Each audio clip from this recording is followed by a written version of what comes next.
Quorum of 50 being present, I call our annual town meeting 2023 to order. Please rise for the Pledge of Allegiance and join us if you wish.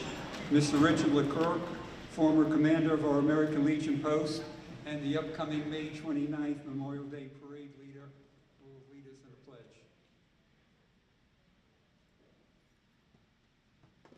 I pledge allegiance to the flag of the United States of America and to the republic for which it stands, one nation, under God, indivisible, with liberty and justice for all. Thank you. Thank you, Mr. Leclerc. Please be seated. Thank you. Take my jacket off.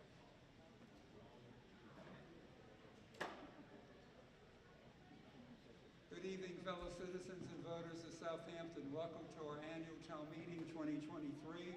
I'm Robert Floyd, your town moderator. It's indeed a pleasure and a privilege to serve you all these years, and I look forward to next year as well. For full transparency and disclosure, I also serve you as being Southampton Cemetery Commission clerk. There's no compensation for this privilege to serve you. I devote my time as clerk at Southampton Cemetery Commission to be the contact for burials, requests, and all communication matters for the commission. May is a busy month. Our annual town election is next Tuesday, May 16th, noon to 8 p.m. We have spring into Southampton that following weekend, Saturday, May 20th, with activities from our Edwards Public Library for the book sale, First Congregational Church of Southampton, Swords to Plowshares, Women's Club plant sale, Mothers Club tag sale, and Open Space Committee walk in Hazel Young Wildlife Sanctuary. And one more note, water, roads, and public safety. Please join Town of Southampton officials and community members for a May 24th facilitated discussion related to town residents' expectations for firefighting, water service availability, and current Southampton capacities. Together, you'll learn about our rural infrastructure and its strengths and challenges, and work to identify possible approaches to addressing gaps and issues. So that's Wednesday, May 24th, 6:30, right here, William E. Norris School.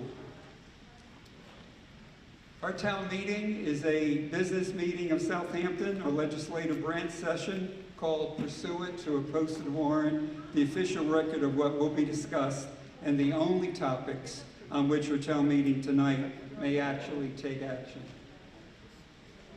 I'll read the warrant. And you are hereby directed to serve this warrant by posting attested copies thereof in 6 usual places in said town, 7 days at least before the time of holding said meeting. Hereof fail not, and make due return of the warrant with your doings thereon to the town clerk at the time and place of meeting as aforesaid. Given under our hands this first day of May in the year 2023, signed by the select board, attested by the constable.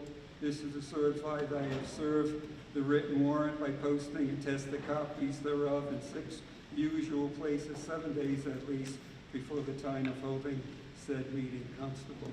Warrant, Town of Southampton, pursuant to the within warrant, I have notified and warned the inhabitants of the town of Southampton by posting a attested copy at the Southampton Town Hall and 5 or more other places designated for the posting of such a notice 7 days before holding such meeting.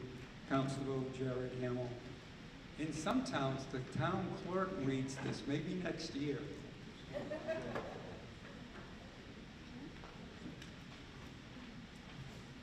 Traditionally, for years, I hibernate the day before our town meeting. I reread the articles, motions, and the like.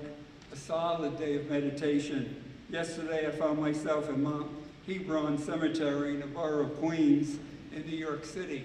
My best friend, Charlotte, South Beach, Miami Beach, Charlotte, lost her 102-year-old mother, Hilda. I knew Hilda for 4 decades and loved her and her excellent Jewish cooking. I had to go. It was an eventful 10 hours. It's what we do in life. A tradition I started here some 17 years ago is to honor those we love who have moved on ahead. May we have a moment of silence now in keeping with Southampton's culture for those who have moved on ahead since we last met. Hold them dear in our hearts.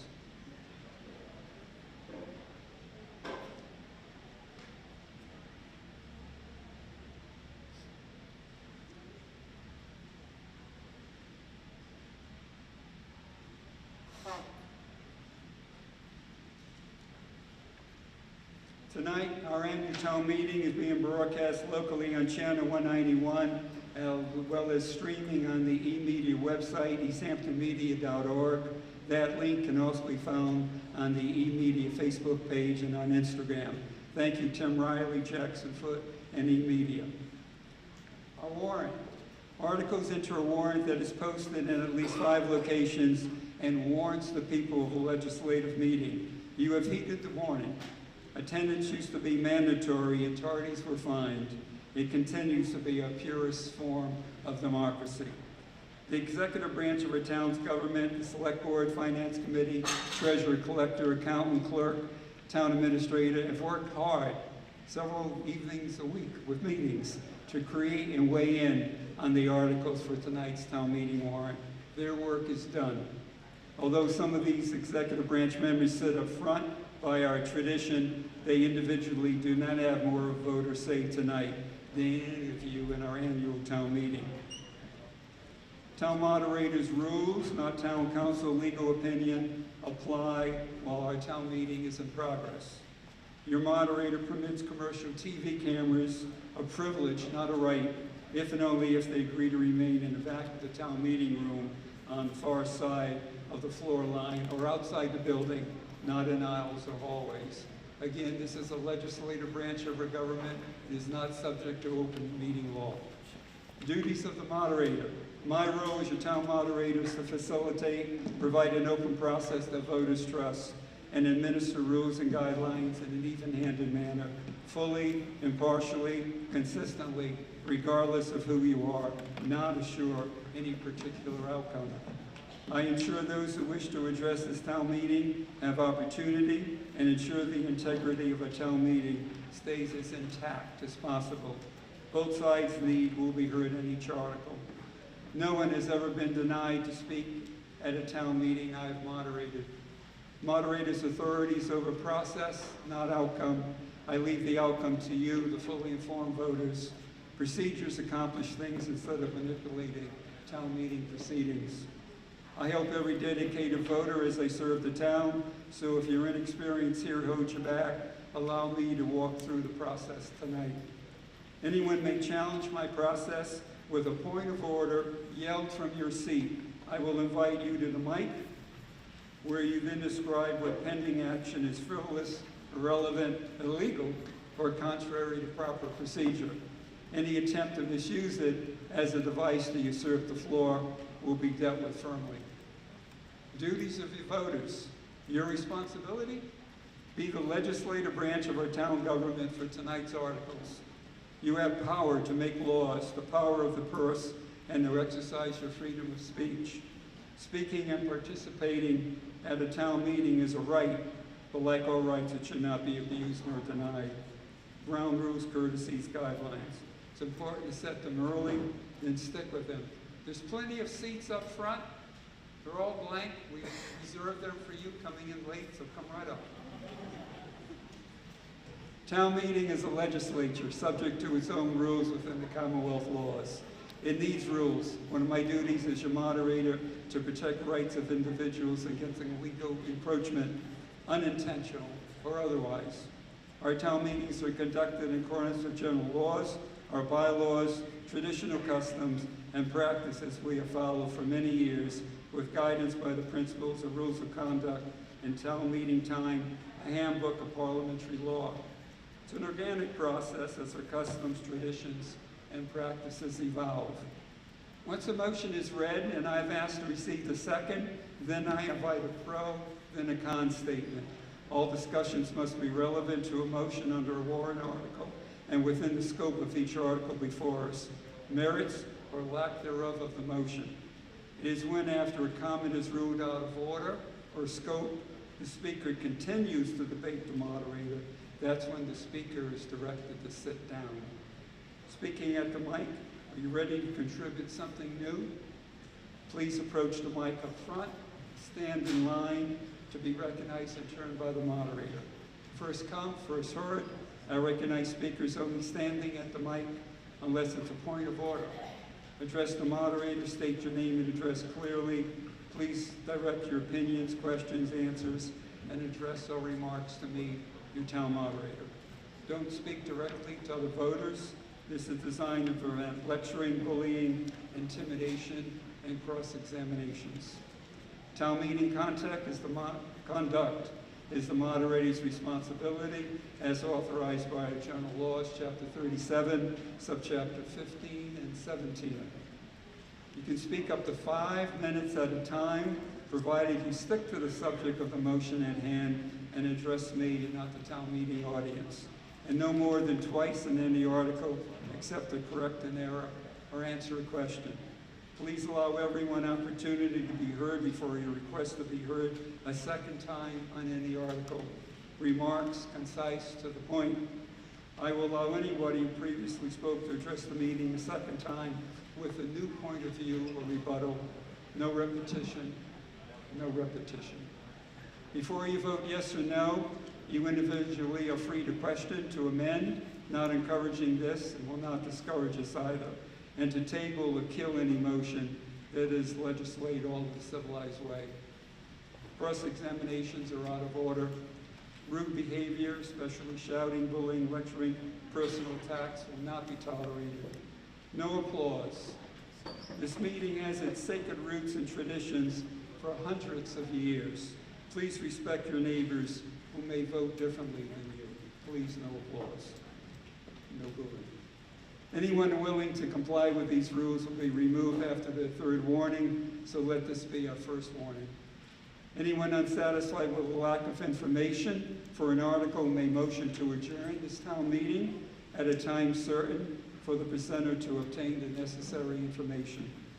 Our pre-appointed counters, when needed, will count a section as a pair, then compare counts. When they do not agree, count resumes for a complete and accurate count to be announced out loud so all can hear.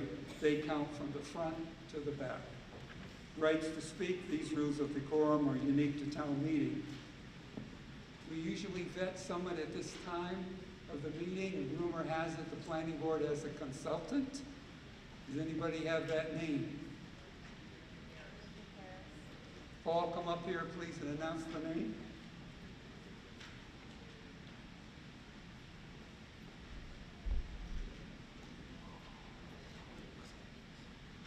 Thank you, Mr. Moderator. Paul Damon, Pomeroy Middle Road, Planning Board. The board consultant is Richard Harris, the retired senior planner from the town of Southampton. Okay, hearing no opposition, we'll allow Richard Harris to speak for us this evening. Done. Reason to move order of the articles tonight? None. Simply because someone states something, it does not make it true. Majority leaning towards approving or denying does not make it right by itself. Listen courteously, vote exactly as you think right. Thank you all for your patience in respecting everyone tonight. These guidelines will assist us in a more efficient meeting. May I hear a motion for Article 1, please?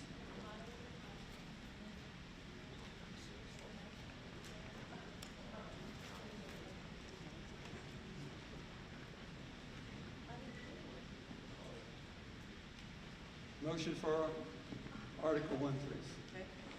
Mr. Moderator, I would like to move that the town vote to transfer, appropriate the amount of $222,266 from free cash to the Capital Stabilization Fund.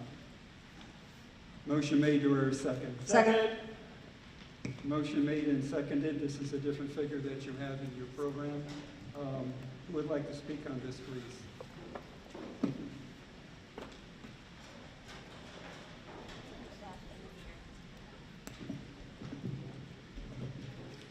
Edward Gibson, Town Administrator.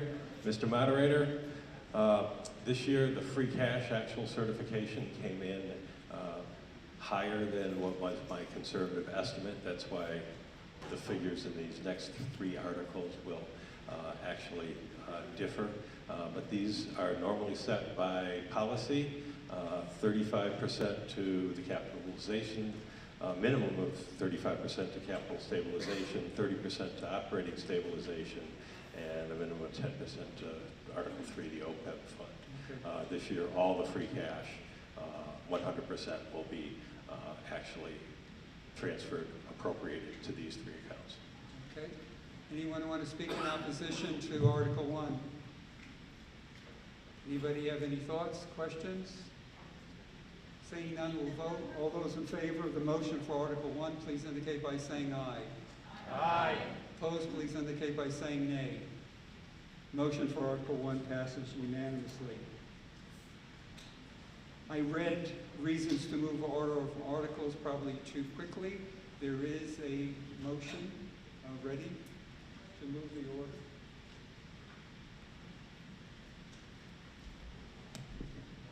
Mr. Moderator, I would like to motion to move Article 24, Community Preservation Article, and the articles that follow it up to between 7 and 8, Articles 7 and 8, so we can get some of the younger families out with their children a little bit earlier than possible, if that's okay.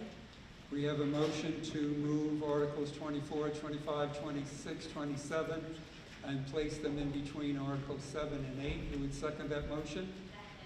Motion is made and seconded. Would you like to speak on the merits of that? It's debatable, so,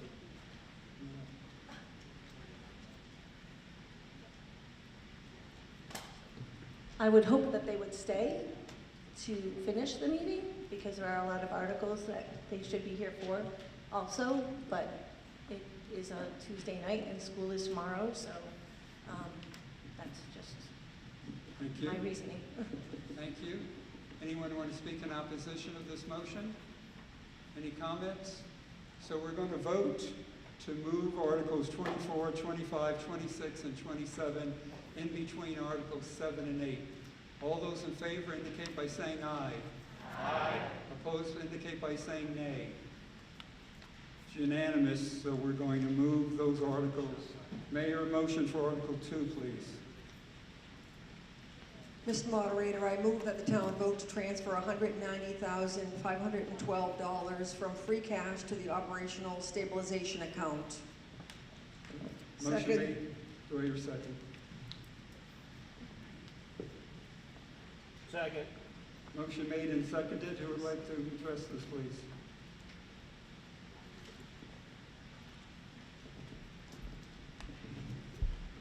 Mr. Moderator, this amount will meet the minimum threshold of the 30% by policy of transferring from free cash to the operating stabilization fund. Thank you. Anyone want to speak in opposition of this article? Any questions, comments? Seeing none, we'll vote. All those in favor of the motion on Article 2, please indicate by saying aye. Aye. Opposed, please indicate by saying nay. Motion for Article 2 passes unanimously. Mayor, a motion for Article 3, please. Mr. Moderator, move that the town vote to transfer $63,504 from free cash to the other post-employment benefits account. Motion made, or a second? Second. Motion made and seconded. Who would like to address this, please?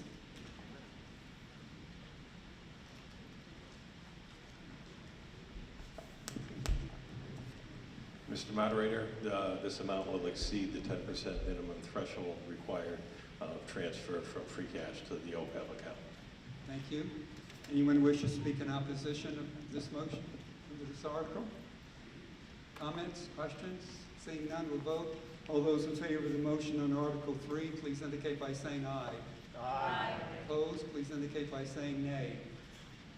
Motion for Article 3 passes unanimously. May I hear a motion for Article 4, please?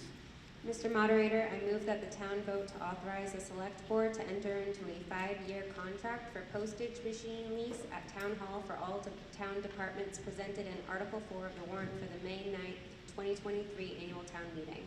Motion made. Do I hear a second? Second. Motion made and seconded. Who would like to address this, please?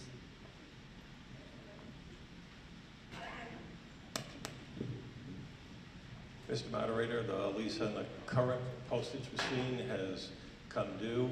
It's time to lease another one, and any lease over 3 years in length requires the approval of town meeting. So we are asking for town meeting's approval. Thank you. Anyone want to speak in opposition? Any comments? Any questions?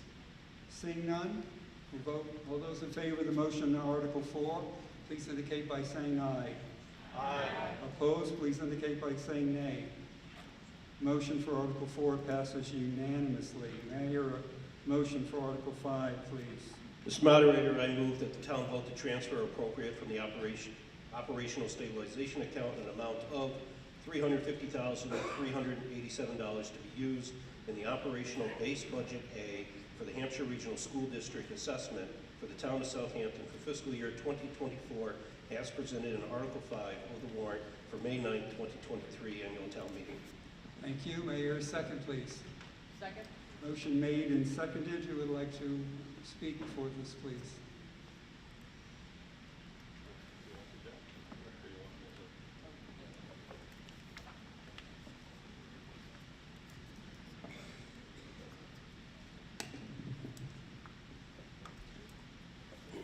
This request is to add the $350,000 in order to honor our obligation to put forward the full budget as requested by the Hampshire Regional School Committee.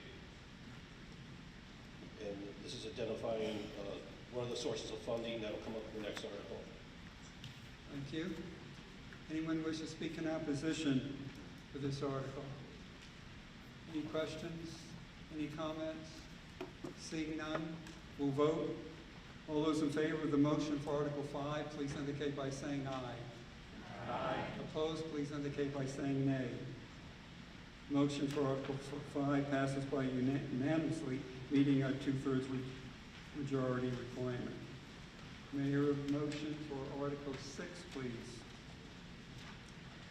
Mr. Moderator, I move that the town raise and appropriate $19,729,580.47 to fund all municipal departments and the public schools during fiscal year *24, as shown in the town's annual operating budget for fiscal 2024, and to fix the salaries for all elected officials as shown and identified in the column labeled Base Budget A, FY 2024 budget, from taxation $17,500 from WPAT loan, and $125,000 from ambulance fees, and $350,387 from operational stabilization.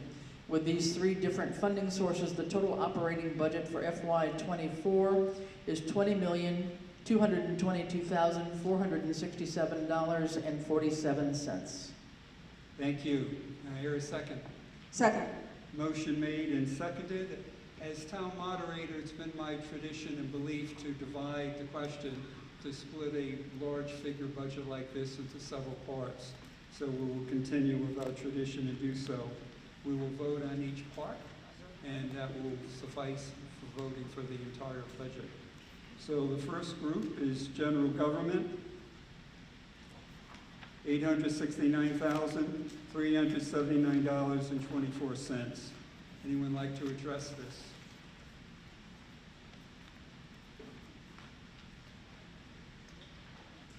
Anyone want to speak on this one way or the other? Seeing none, we'll vote for the general government.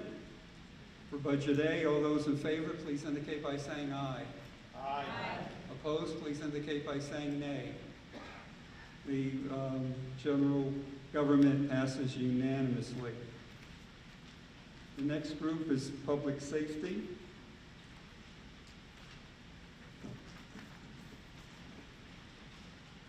And that figure is $2,142,437.42.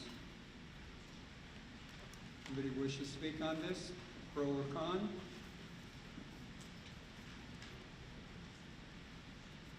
Seeing none, we'll vote. All those in favor of the public safety budget, please indicate by saying aye. Aye. Opposed, please indicate by saying nay. The budget for public safety passes unanimously. Education, I'm going to divide this further. I'm going to divide this into local school and Hampshire Regional. The local school is $7,074,422.12, and the Hampshire Regional is $5,602,791. Who would like to address this, please? Point of order. Yes? Are we taking them separately, or? You would take them separately. We'll take the local school first. Thank you. Anybody wish to comment on the local school figure? Pro or con? Seeing none, we'll vote. All those in favor of the figure for local school, please indicate by saying aye. Aye. Opposed, please indicate by saying nay. Figure for local school under education passes unanimously. Can I hear any discussion for Hampshire Regional?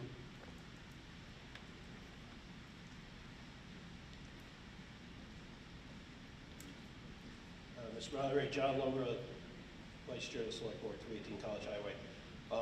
I speak against this line item for the following reasons. Due to, and it's going to come up with the override request that ties into this. I speak against it in essence because of the E&D calculations that have been done and the use of those funds over a period of time. In looking, E&D is excess and deficiency accounts. It's the school department version of free cash. Between 2014 and 2023, there has been a surplus cumulative of over $6 million, of which those funds have stayed within the school, or up at Hampshire Regional and not returned to the taxpayers. That averages $616,000 a year. Of that, Southampton makes up 55% of that, so that's $339,163. That leaves our tax base to go up to Hampshire Regional that we do not have available for us. The number is very similar to the override request that we're going to ask for our ambulance service. As of fiscal year 2023, the current surplus at Hampshire Regional was $1.3 million of available funds. It followed the 55%. That means that $726,000 that came from the taxpayers of Southampton that is sitting there. In addition to this, there is a school choice balance account. This is funds that the school gets when out-of-district children come into the school for school choice. That balance, as of the April 2023 report that was published, is $1.7 million. Again, 55%, it's $986,000 for Southampton. The E&D reports were due on October 31st. The district didn't file theirs till March 30th, primarily due to a turnover in the office that resulted in this.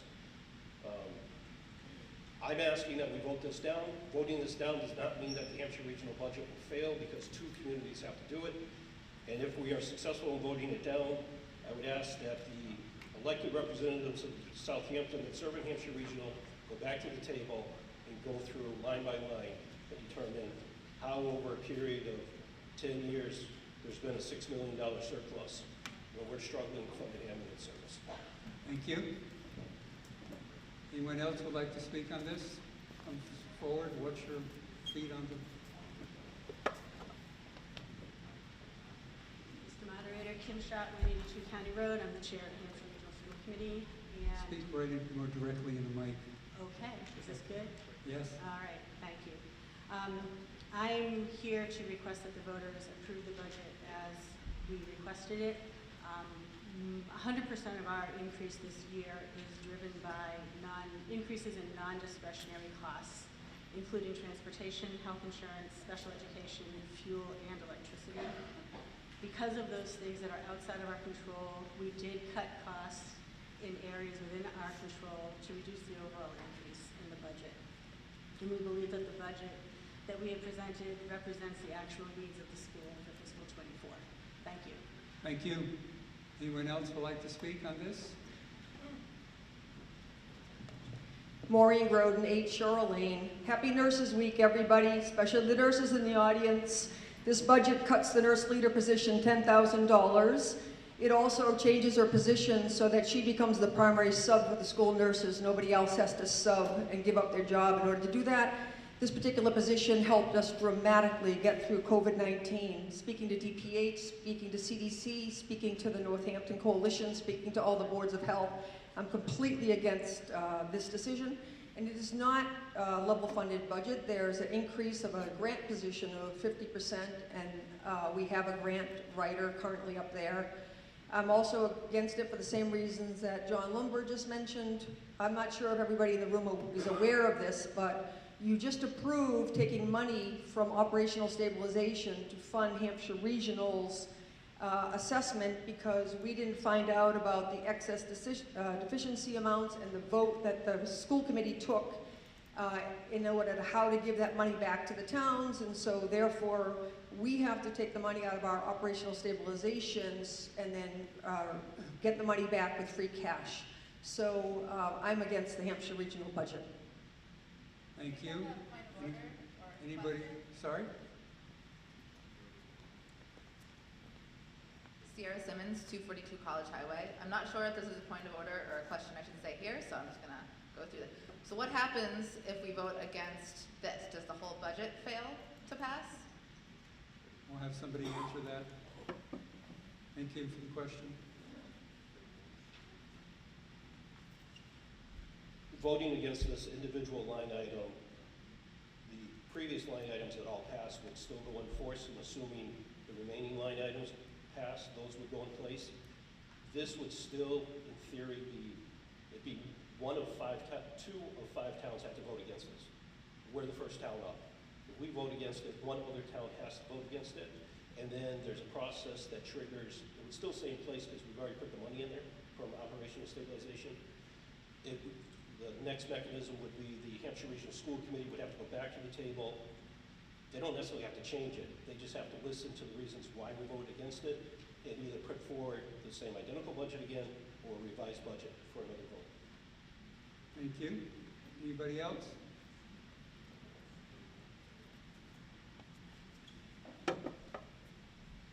Moderator Kim Schottman, 82 County Road.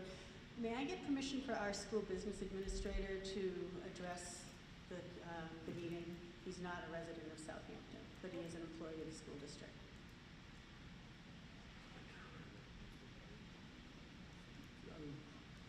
In what capacity? To talk about some of the points that have been brought up. Is he an employee? He's an employee of the Hampshire Regional What does School he do with the District. Hampshire Regional? He is the school business administrator. And what is his name? Michael Buell. Anybody in opposition? Otherwise, we'll let him speak. Hearing none, yes. Thank you. Thank you, Mr. Moderator. So my name is Michael Buell, the new business administrator. So a couple of things to clarify relative to the excess and deficiency account for the district. As we know, the regional school districts have to have an E&D account. The average level of that E&D account is, I don't have the exact numbers, but I agree with Mr. Lumber, it's about $600,000 over recent years. However, for this coming year, after giving funds back to the towns, the district is returning $617,000 back to the towns. I think about $330,000 is coming to Southampton. The balance in that account will be $703,000, but of that $703,000, $367,000 is committed as part of this budget that was presented by the committee. So the E&D effective unencumbered balance, or the balance in that account, is going to be about $336,000, which is lower than almost at any point since 2012, I believe the numbers that I researched yesterday were. So it is not accurate to say that the E&D account is exceptionally high. It would actually be lower at this point with this budget and the $617,000 which was returned to the towns. Thank you. Anyone else like to speak on this? Seeing none, we'll vote. All those in favor of the budget figure as presented, please indicate by saying aye. Aye. Opposed, please indicate by saying nay. Nay. Nays have it. The budget item fails. Public Works.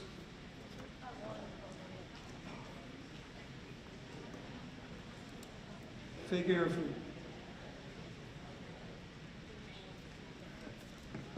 if anybody wants to challenge my vote, you must stand and have 6 other people join with you, and then we'll do a count.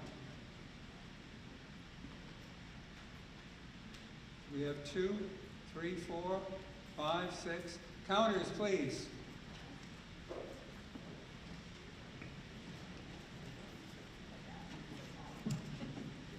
All those in favor of the budget item, raise your card high so that it can be counted.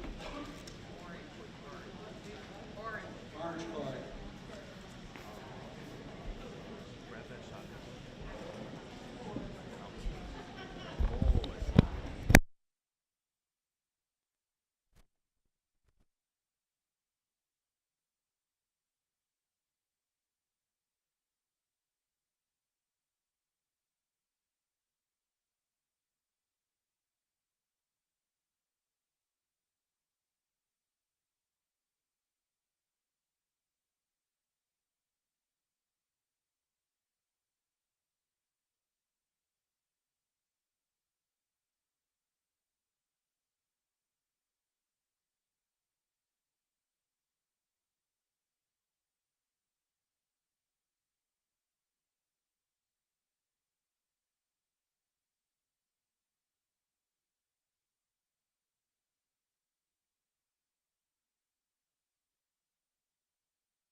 Paul stands, but thank you for the challenge. We appreciate that. Now we know how many people are in the room.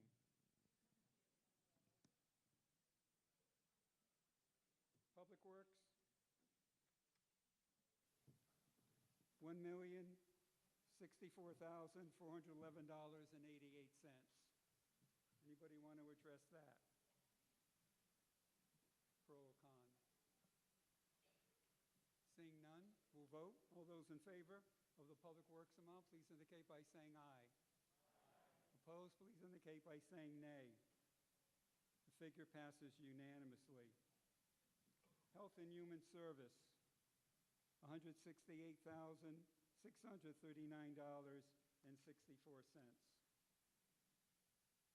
Anybody want to speak on this? Seeing none, we'll vote. All those in favor of the Health and Human Services amount, please indicate by saying aye. Opposed, please indicate by saying nay. It passes unanimously. Culture and Recreation,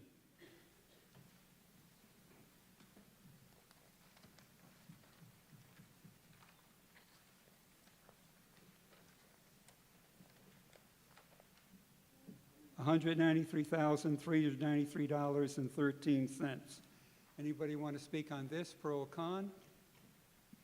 Seeing none, All those in favor will vote. All those in favor, please indicate by saying aye. Opposed, please indicate by saying nay. The figure passes unanimously. Employee benefits, $2,536,934.42. Anyone want to speak on this? Seeing none, we'll vote. All those in favor, please indicate by saying aye. Opposed, please indicate by saying nay. Passes unanimously. Debt service principal, $434,543. Anyone want to speak on this? Seeing none, we'll vote. All those in favor, please indicate by saying aye. Opposed, please indicate by saying nay. Passes unanimously.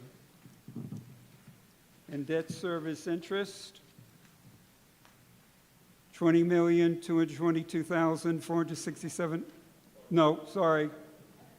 I thought that was high. The little brain cell said, slow down, that's high. No, keep reading, keep reading.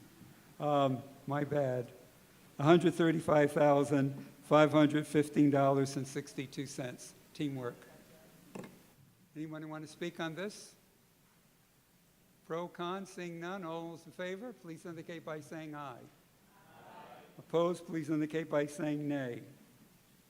Passes unanimously. And we have our budget for Article 6. May I hear a motion for Article 7, please?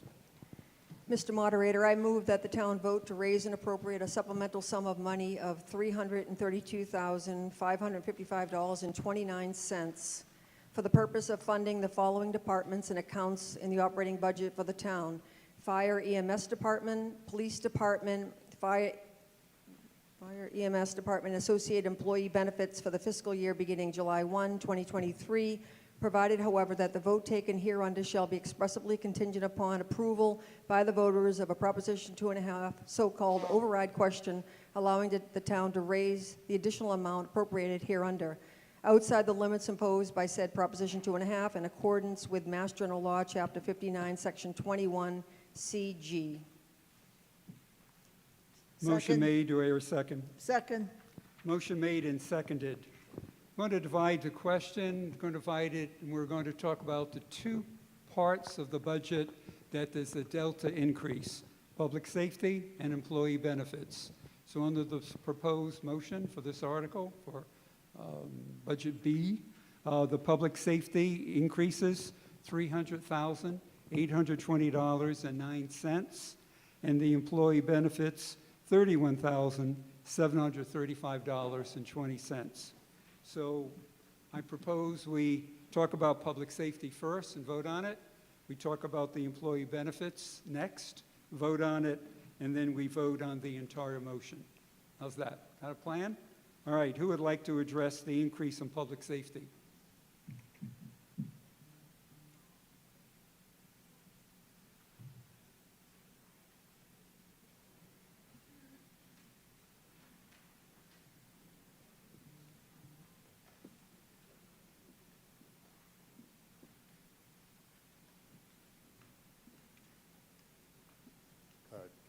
What is this? John Workman, Fire Chief. Just before I came to town 10 years ago, the Select Board at that time had stepped up and really understood that the best service for this town was to move from an ambulance service that just had basics and intermediates to an ambulance service that included paramedics. Paramedicine offers a lot more to a community for anyone that needs ambulance service. With a basic level service, you're basically transporting. With a paramedic level service, you're giving therapies and medicines that can bring a patient back so that their outcome from an event is shortened. They've got the best pre-hospital care that you can get with a paramedic that finds you on the scene, loads you into their ambulance, and begins treatment prior to the hospital. So 10 years ago, I came in as chief to put this together. I applaud the decision of the Select Board at that time to do that, The challenge that I've had since I came and since in my 10 years of being here is there's never been a funding source that's been attributed to this to pay for the ambulance service as it's moved forward. The select board at that time had signed an agreement with the state that would cover about 4 or 5 years that would increase the level of service. So we started with a very basic level of service and then increased the amount of paramedics that were on shift and were available to cover the town for emergencies. But the select board's subsequent to that initial that had put it through, faced a challenge of no funding. So in 2016-17, we came before the town and said, the state has called us out in the fact that we're not meeting the level of service that we signed to contract with. And at that time, we had voted for a second shift, and the fire department received funding to bring more staffing in to cover more hours. At that point, when we gotten that funding, the department has always been one full-time person, that's me, and all of the other members that serve as paramedics and basics and firefighters are all call firefighters that come from full-time jobs and step up for hours of operation to cover the ambulance. So when we'd gotten additional money, we covered more shifts. We got to the point where, especially during COVID, the town had seen that comparative wages we needed to increase and put a competitive wage out because it was being increasingly difficult to get paramedics and basics even to come in and work when we weren't really paying competitive wages at all. Once the select board, which is in place now, had voted for that, we had a tremendous outcome. I'm proud to say that the paramedics and firefighters and EMTs that have come to service to work for Southampton are a dedicated crew. We've covered most every shift. The challenges we have are at night where 40% of the time it's hard for us to get a paramedic because paramedics as a second job, it's easier for them to give up a day than it is to give up their family time. They've got all the commitments that we all have for our ongoing jobs. And so although we cover all of our shifts, we may cover 40% of the time it's only covered with a basic level ambulance service. The state came in and the state said, okay, you've got your license to a paramedic level service, but at night and some weekends you're not performing to that level. And so there's a challenge, not just in EMS, but in many industries, where it's harder and harder to get people to work. We face that challenge certainly in the ambulance service. And so if they're part-time coming in from home, I can't make them work. I can't hold them over to cover those shifts. So there really needs to be a better alternative. And I believe that the better alternative is to have the ability to hire some full-time staff, even at minimal rates, so that you can get more coverage, get the paramedic level coverage to really bring the department into full being. We've always had the highway department, the police department that have been funded with full-time people that make them viable departments. The ambulance department, since I've been here in 10 years, has really just been one full-time person, myself, and part-time people.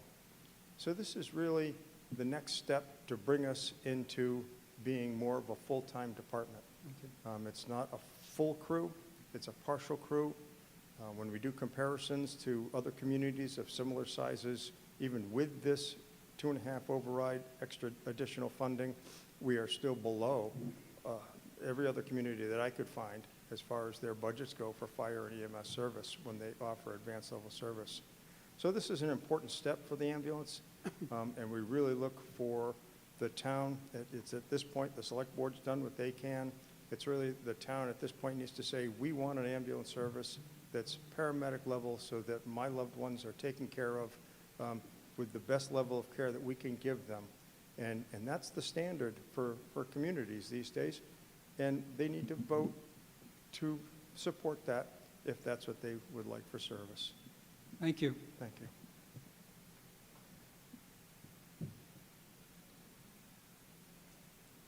Ian Illingsworth, Police Chief. I requested some additional money to partially fund a full-time police officer. And the reason for that was in December of 2020, the Massachusetts legislature enacted the Police Reform Act. And one of the unintended consequences of that act was a result of essentially eliminating part-time police officers. Prior to the act, there was two forms of training. You had a full-time training and a part-time training. The town of Southampton has always relied on part-time police officers to augment the police force. However, as a result of that, the Reform Act, there's now a standardized training where all police officers have to have the same amount of training, despite whether or not they work 8 hours a shift, or 8 hours a week, or 40 hours a week. As a result, I've showing a significant decline in the amount of shift hours that our part-time officers are working, because we're having less and less opportunities to hire part-time officers because of this legislation. Only because the part-time abbreviated academy would allow people in other professions to work part-time as a police officer. That abbreviated academy no longer exists. So as a result, in calendar year 2020, part-time officers worked approximately 4,500 shift hours in Southampton. Calendar year 2022, they've worked 2,100 hours. So about a 54% decrease in shift hours that the part-timers are working. Consequently, those shifts aren't getting filled. It's creating a heavier burden on the full-time officers to fill the shifts, as well as the overtime budget. So as a result of that, I requested some extra money to fund a full-time police officer, another full-time police officer, which amounts to about 2,100 hours a year, shift hours a year, to support what I believe will be ultimately, through attrition, there will no longer be part-time officers. Thank you. Anyone in opposition of this article? Anybody else want to speak on it? Any questions? Seeing none, we'll vote. I'm sorry, I didn't see you. Thank you. Maureen Groden, 8 Cheryl Lane. I'm in support of this. Our two chiefs have done a remarkable job the last few years through COVID to try to find enough staff to keep this community safe. We're limited to 2.5% on taxation, and fuel prices alone between the highway department, police department, fire department is astronomical. We all know it. We put gas in our cars, unless we have electric car, of course. But I just feel that Southampton's at a crossroads. We have 6,200 people and a growing senior population. My son, when he was at Norris, he ended up going to the hospital by ambulance. It is in our best interest as a community to have our own paramedic level service. The police are 24/7 around the clock, and I think we should have emergency medical service and firefighting capability around the clock in the station 24/7. Thank you.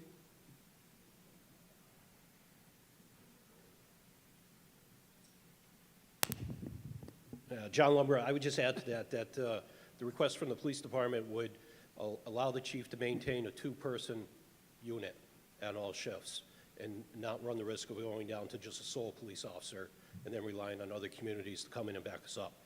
Regarding the fire department, the Chief Workman mentioned the deficiency by the Department of Public Health. You know, I think the perception of the voters is that we're manning an ambulance service at the paramedic level 24/7. And when they came in, it was determined that well over 100 shifts didn't meet that standard. So that's 100 opportunities where we didn't provide the coverage that we believe, that the citizens believe we have. And I think the days of the 100% per diem are gone, as we're seeing with the police department, with the part-time, their version of per diems, that this is a avenue we're coming to, and that with these additional funds, and you'll notice in Article 15, there's another article coming up for $100,000 and some odd $1,000, because as of right now, with the adjustment in wages, Chief Workman's been able to fill those shifts, so we have fewer shifts going empty, but it's eaten up all the revenue for payroll, and therefore there's only roughly 2 weeks' worth of payroll left for the paramedics. So when we get to Article 15, it's an ongoing issue, and we need to try and right the ship here. Thank you. Assuming we want to maintain 24/7 coverage at the paramedic level. Thank you.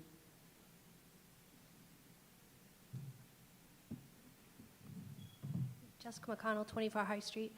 Mr. Moderator, could you ask Mr. Lombard to come back? He spoke about when we voted down the high school's budget because the high school owes us money and it was balanced out this override. I'm just wondering if we pass the override, I know it then has to go to the town as a whole to be voted on a ballot. But if that money goes through, now we're in a surplus? I mean, how does that work? Because an override is like I'll a ask him, permanent John. adjustment, so I'm just I'll ask him to wondering. answer your question. John?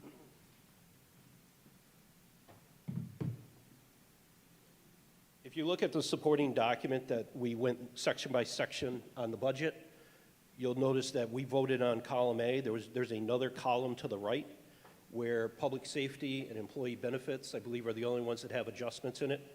If the override passes, that's the budget that goes in place, with the exception of Hampshire Regional that already got voted down. Thank you. That answer your question? Didn't answer your question? Come back up and answer it again. Ask it again. And direct me, not to John. So, Mr. Moderator, I understand that the Budget B is what goes into effect. But John had said that the school department owes us roughly $300,000, correct? Oh, can't ask that. Okay. So Well, I'm only the if that moderator. money comes back to us and the business administrator says that it should, then why do we need the override?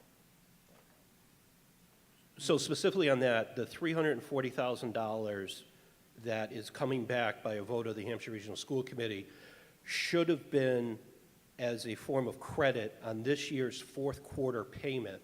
So it will come in as, the line will either come in as underspent and/or a miscellaneous receipt that will get closed out and is unavailable until at the earliest October 1st, which is generally, you have to get free cash certified, and generally that can't happen until the September 30th reports are filed. Okay, better? Okay. Anybody want to speak again or still or yet on public safety? Section of this article will vote on public safety, an increase of $300,820.09 for Budget B. All in favor, please indicate by saying aye. Aye. Opposed, please indicate by saying nay. The budget passes by majority. Let's talk about employee benefits.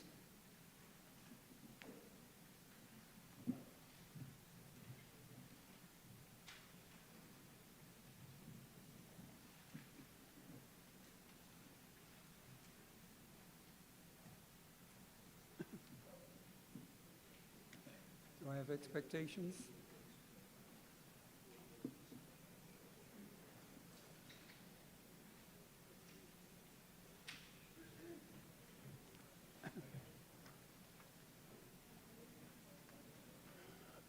I don't know the difference off the top of my head, but the increase in employee benefits is specifically in one line, and that's the medical coverage for the anticipated hiring of employees that would then qualify for medical coverage. That was at $31,735.20. Sounds right. Okay. Anybody want to speak in opposition? Anybody want to speak at all? Seeing none, we'll vote for the increase of $31,735.20 on their employee benefits for Budget B. All in favor, please indicate by saying aye. Aye. Opposed, please indicate by saying nay. Hearing no nays, it passes unanimously. Okay, wrapping up this article, we'll vote on the motion that was read for Article 7. All those in favor, please indicate by saying aye. Aye. Opposed, please indicate by saying nay. Motion for Article 7 passes unanimously. Now we're going to go Sorry? Yes, sir. Come right up.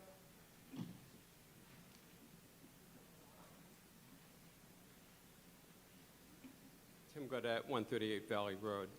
On Article 6, do we have to have a summary vote? We voted... No, we don't. Oh, okay. We've done this before each year, and I've checked it with Boston. We do not. Okay, because But we had the thank you summary for vote th- on 7. Thank you for that. Okay. Teamwork, appreciate it. I double and triple checked that, believe me, years ago. Okay, let's go over to page 16, Article 24. Who would like to read the motion for Article 24? Sierra Simmons, 242 College Highway. I'm a member of the Community Preservation Committee. Move that the town vote to hear and act on the report of the Community Preservation Committee for fiscal year 2024 and to allocate sums of money from the Community Preservation Fund as presented in Article 24 of the warrant of the May 9th, 2023 annual town meeting. Motion made, do I hear a second? Second. Motion made and seconded. Who would like to speak on this?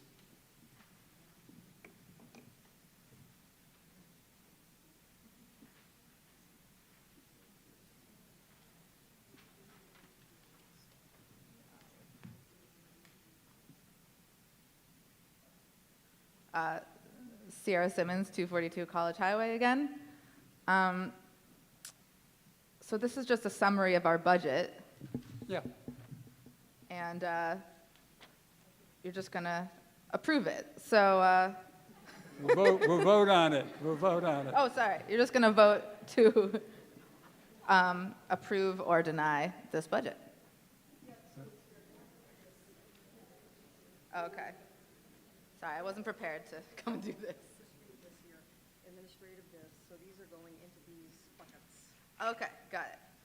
All Thanks, right, Rainey. so the administrative expenses are going to be $7,500, and then reserves from the FY24 estimated revenues for Historic Resources Reserve, $51,925.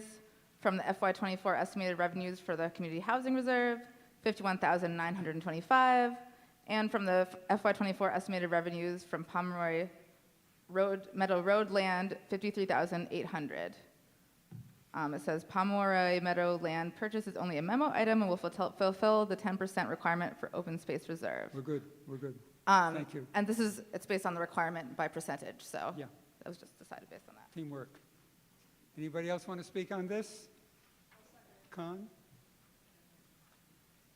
Motion made and seconded. Anybody want to speak on this? Let's vote on this then. Article 24, the motion. All in favor, please indicate by saying aye. Opposed, please indicate by saying nay. Motion for Article 24 passes unanimously. Who would like to speak on our motion for Article 25, please? Me again. Move that the town transfer the sum of $7,000 from community preservation funds to the Conservation Commission for continued improvement of the Manhan Meadows Sanctuary Trail System by completing the footbridge over the Manhan River. Said funds to be transferred from community preservation surcharges undesignated account. Great. Motion made. Do I hear a second? Motion made and seconded. Who would like to speak on this briefly?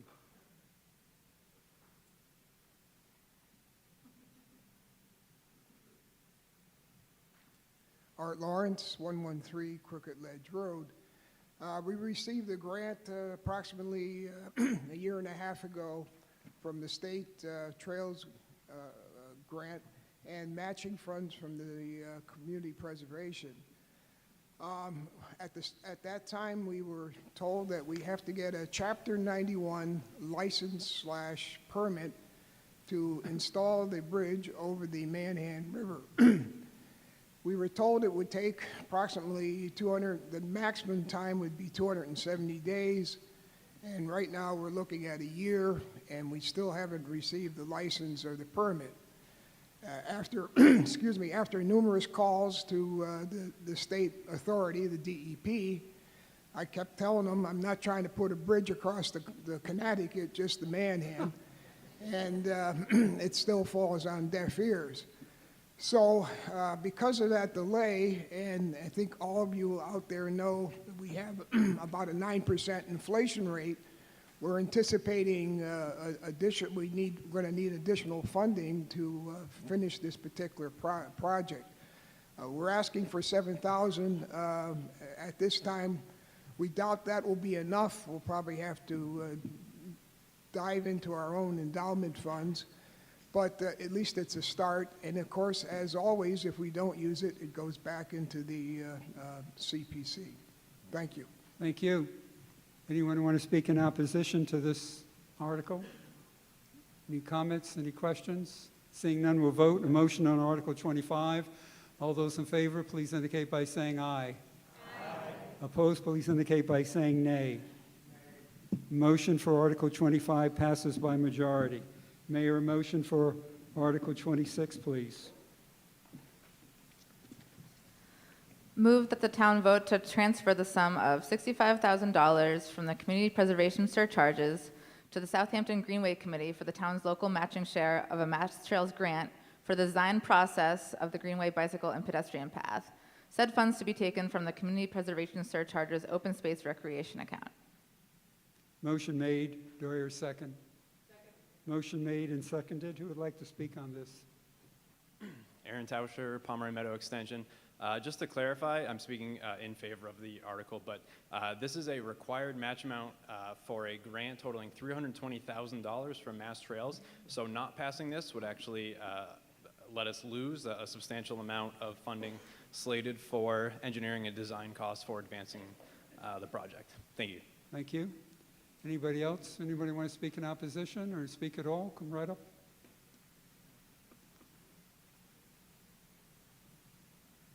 Hello, Diane Rondo, Brickyard Road. I have a few questions about the process of what we're going through with the Greenway. Have we in fact purchased the property? Because speaking with the railroad, I was told that that was on hold. December we did, we have the right to the Greenway. The right. to the In Greenway, but- December, we purchased the right-of-way for the Greenway. So there's some miscommunication as to the length of the Greenway. Is it 3.75 miles or is it 4.125 miles?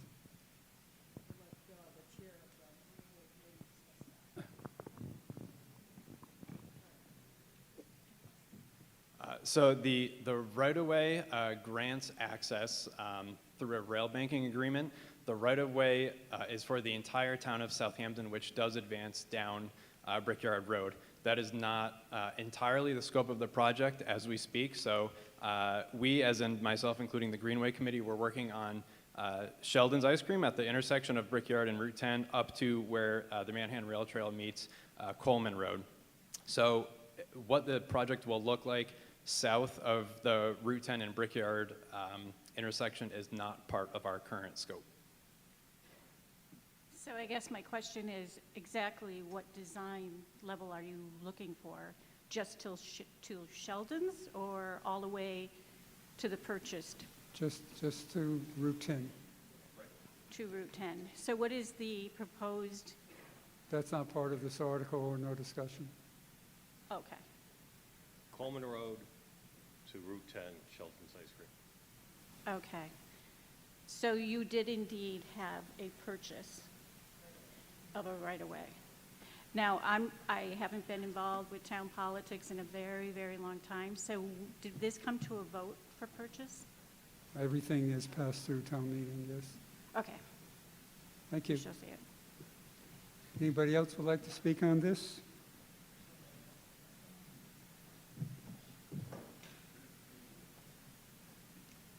Caitlin Rooks, 189 College Highway. I'm also speaking in favor of this article because we also are on a timeline with Massachusetts Department of Transportation for a large sum of money. I believe it's $6.5 million, and we have a timeline that we need to achieve not just the right-of-way, but the design and engineering before 2025. So we need to continue to acquire funds to be able to meet that deadline, or we will be essentially losing millions of dollars to help construct the railway. And construct the bike path. So I definitely really feel like we need to actually raise, I believe, a couple $100,000 more in order to make this project feasible before 2025. Thank you. Anybody else like to speak on this? Justin Baker, Camp John Road. So if we have a deadline on 2025 and you purchased it, what are we losing? Just the funds, or are you losing the real estate as well? Ed?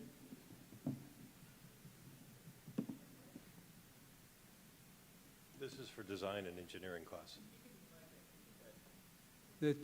Repeating what he said, this is for design engineering costs. Okay, so, all right. Also, what is the plan? I know it's not tonight or anything like that, but I'm also on a deadline. I have land on Brickyard Road, and if you're only going to Sheldon's, what do you plan on doing with There's no plans, and this isn't part of the article tonight. Okay. We're only up to Sheldon's and Route 10. Okay, thank you. Thank you. Anybody else? Don't be shy. Come right up to the mic. Diane Rondo again, Brickyard Road. So on this design, is there going to be abutters at this design level? Are they going to be included with the design? Who can answer that behind you? Yes, recently abutters were contacted with a letter, so we will be collecting public input.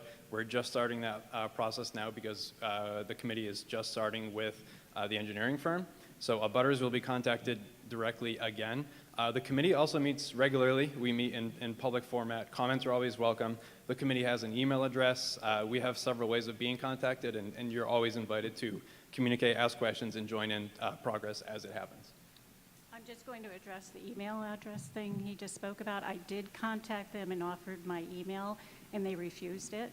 This is not part of the article. I'm Sorry. just Thank letting you know. Thank you. Anybody else like to speak? I just want to speak in favor of it. It's Maureen Groden, 8 Cheryl Lane. When the master plan did a survey of town residents, there was a high percentage of people that responded, and number one priority of the town was the Greenway. Thank you. Just a quick question for the committee. You sent out letters for the abutters. Is that just for the design proposal, or is that to everybody that abuts the railway? Somebody want to answer that? Because I did not really receive a letter. Are you on the other side of Brickyard, of Yeah. College Highway? Correct. Then you wouldn't. Okay, It's just for that's the my project question. Yeah, west just of- for the design project? Yeah. Okay. Mark Cassis, Greenway Committee member, speaking in favor, but also trying to clarify information. So the abutters, a letter was sent to those that abut from Sheldon's up to Coleman Road, because that's the section that the design will be affecting. I want to clarify the numbers. We had received Mass Trails grant for the purchase of the right-of-way for the rail corridor with town support and prior state support. We got a $300,000 grant that is currently being used for early stages of design. We anticipate 2 more years to complete the design, and there's a grant for $320,000 that this $65,000 is meant as its match, and if we're lucky enough to get the grant, the $65,000 is required, and it will mean that the whole process gets delayed, including, as mentioned, loss of potential state paying for at least $6 million of construction grants. So this is an important step in the process where there's been a lot of time and effort going in by the select board and other members to make this a successful project. To this point, just I hope that people are willing to support this. Thank you. Anybody else?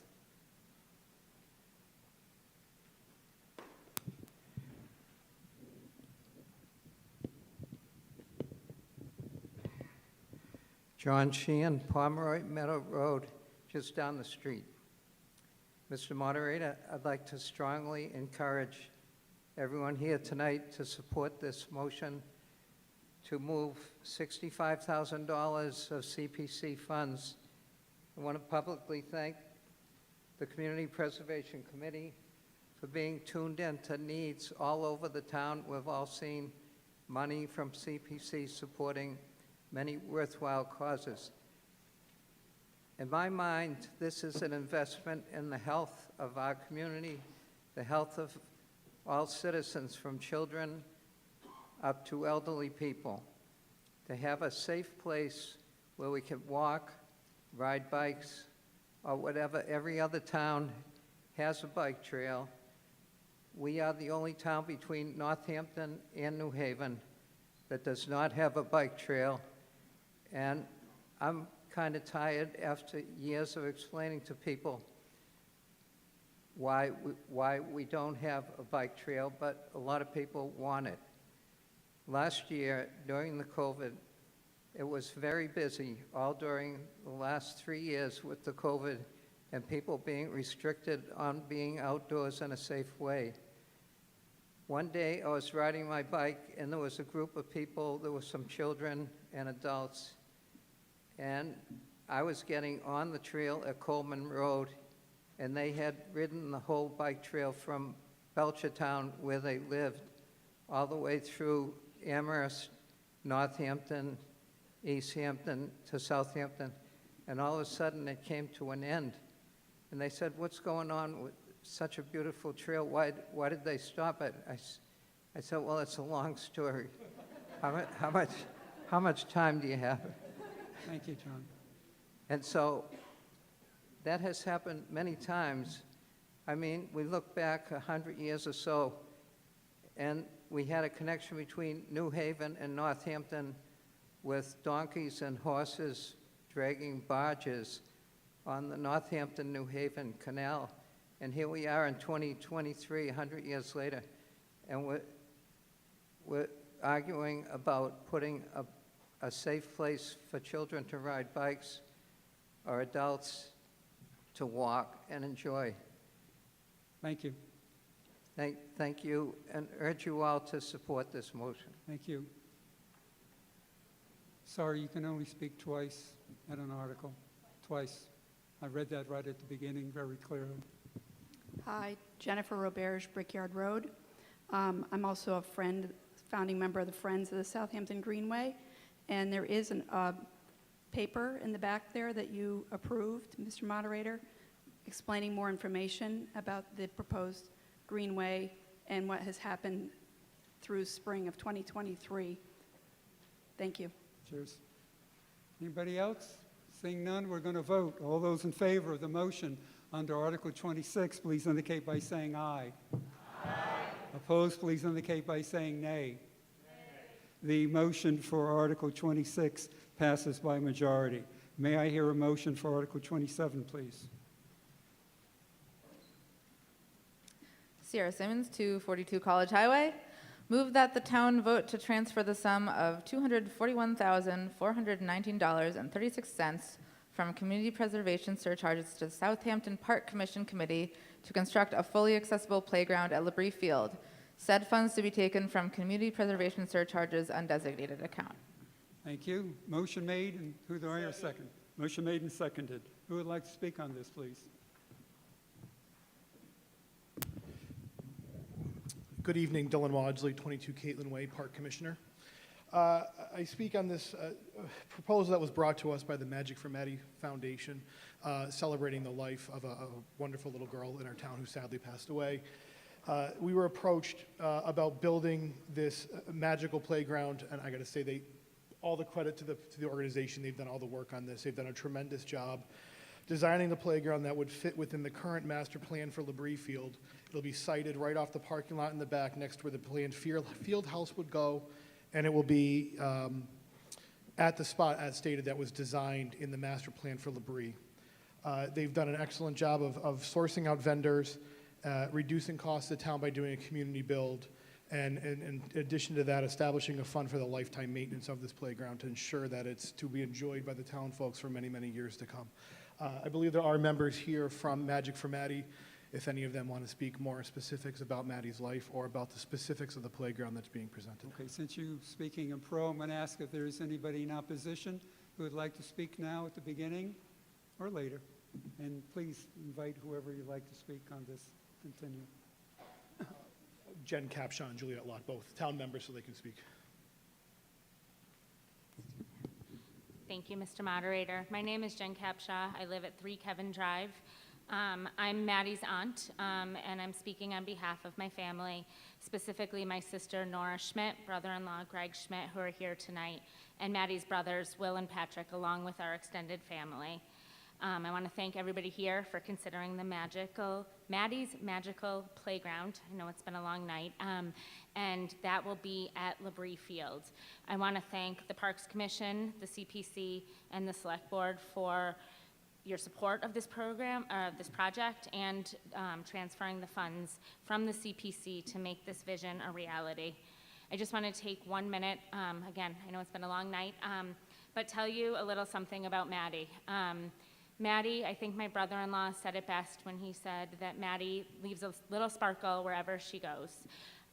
They actually, at Norris School, they put that on the, I don't know if anyone noticed in here, but there's a beautiful purple glittery path that lines the hallway, and they put a memorial up to Maddie for that, because I think it was sort of unanimous feeling that she did that. Maddie was just one of those kids. She was kind, she was personable, and she just left a little bit of sparkle wherever she went. Maddie was diagnosed in February of 2022 with pretty horrific brain cancer called DIPG, and fought a heroic battle for 10 months. That battle ended on New Year's Eve of this year.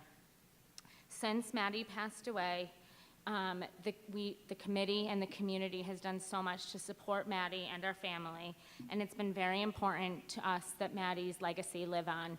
So we're proposing this playground at Labrie Field, and there are really 2 reasons that we want to do this. Number 1, we really want to pay it forward to the Southampton community that we've been a part of, we've raised our children in, and we think it'll just be an amazing asset to everybody in town. And number 2, we really want Maddie's legacy to live on, and we want some good to come of this terrible thing that has happened. Already, we've had many fundraising events under the name Magic for Maddie, and have raised $125,000 that we've paid to other organizations such as Boston Children's Hospital, Bay State, and other organizations to support Maddie's legacy.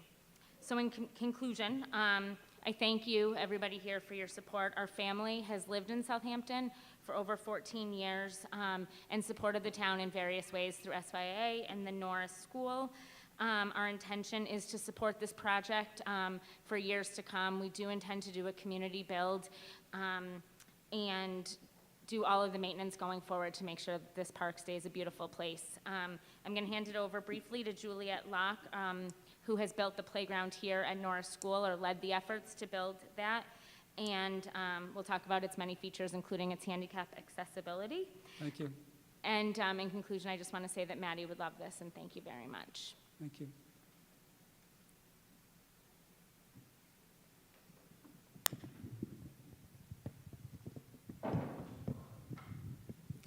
My name is Juliet Locke, 106 Crooked Ledge Road in Southampton. Thank you, Mr. Moderator. And thank you, Dylan and Jen, for introducing the project. And I'm going to try not to repeat what has already been said, but I do want to say that to get here tonight, it has been a little bit of a process, even though Maddie's sweet life ended in such a short period ago. We have met numerous times with the Parks Department, the Community Preservation Committee, and we met with the Select Board also for an article you will hear later tonight for the naming. But all of these boards unanimously supported this playground, and we are very thankful for that. Throughout the process, I want to make it clear that we obtained many playground proposals that would fit on this 80-foot by 45-foot footprint. And again, we're working within the footprint that was already designated as part of the Labrie Field Master Plan. We received many proposals, and we wanted to make sure that not only are we getting a playground that Maddie would love to play on herself, but one that is smart when using the CPC funds. The most important feature of Maddie's Magical Playground is that it is proposed to be ADA compliant with wheelchair accessibility through a ramp and 2-foot deck system that runs through the middle of the play structure that has interactive panel activities. The playground features 2 slides, a large nest-style accelerator swing, and many climbing components that Maddie would have loved. 2 picnic tables are proposed with shade features, as well as 4 benches surrounding the play area. One of the picnic tables is proposed to be wheelchair accessible. Surrounding 3 sides of the playground, we're proposing shrubs, which will help shield the playground from the abutting neighborhood and serve as an aesthetic feature surrounding the playground. As Jen had mentioned, we did look at ways to help reduce the costs of building a playground. As people have spoken multiple times tonight about escalation, and it applies to playground construction as well. We are proposing a community build. So as part of the quote process through the playground vendors, they also have to give us quotes for the installation costs. And by doing a community build, you're able to cut off over $42,000 of cost of installation. And what the community build means is that Magic for Maddie volunteers and town volunteers will work closely with a qualified company installation representative to get the project built. As Jen mentioned, the Magic for Maddie committee is also contributing to the cost for upkeep in future years to come. An example of upkeep costs would include, but not be limited to, replacing the wood fiber mulch, fixing the playground equipment as it deteriorates, and replacing plantings as needed. Many people in this town were lucky enough to know Maddie, and if you were lucky enough to know her, you unfortunately knew that she was wheelchair bound the last few months of her life. Our town does not currently offer a playground with wheelchair accessibility.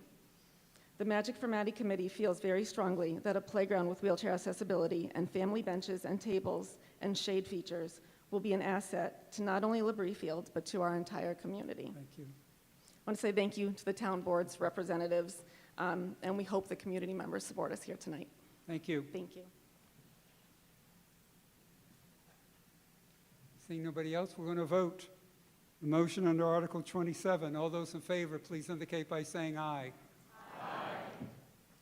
Opposed, please indicate by saying nay. The motion for Article 27 passes unanimously. May I go back now to Article 8? May I hear a motion for Article 8, please?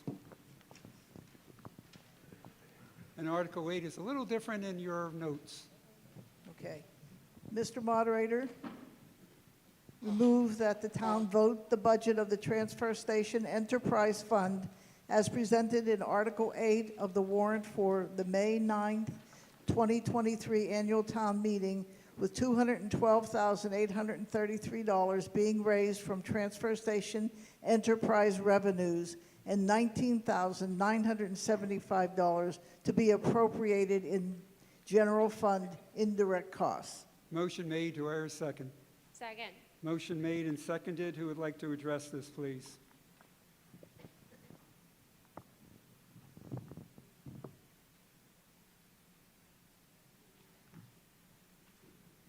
I thought you were on vacation. Good evening, Mr. Moderator. So the Enterprise, Southampton Transfer Station is run under an enterprise fund, which is funded by the fees of the ratepayers. It's not part of the general fund. That's why we're voting on it as a separate article. We utilize past revenue and expense data to set fees to cover estimated and known expenses. Thank you. Anyone want to speak in opposition? Any other comments, questions? Seeing none, we'll vote on a motion under Article 8. All those in favor, please indicate by saying aye. Aye. Opposed, please indicate by saying nay. Motion for Article 8 passes unanimously. Mayor, a motion for Article 9, please. Mr. Moderator, I move that the town vote to approve the budget of the Water Department Enterprise Fund as presented in Article 9 of the warrant for the May 9th, 2023 annual town meeting. Motion made. Do I hear a second? Second. Motion made and seconded. Who would like to address this, please?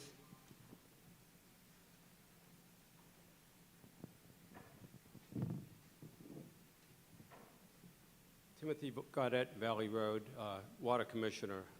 So the water enterprise, like the transfer station, the revenues for the water enterprise come from water fees and rates.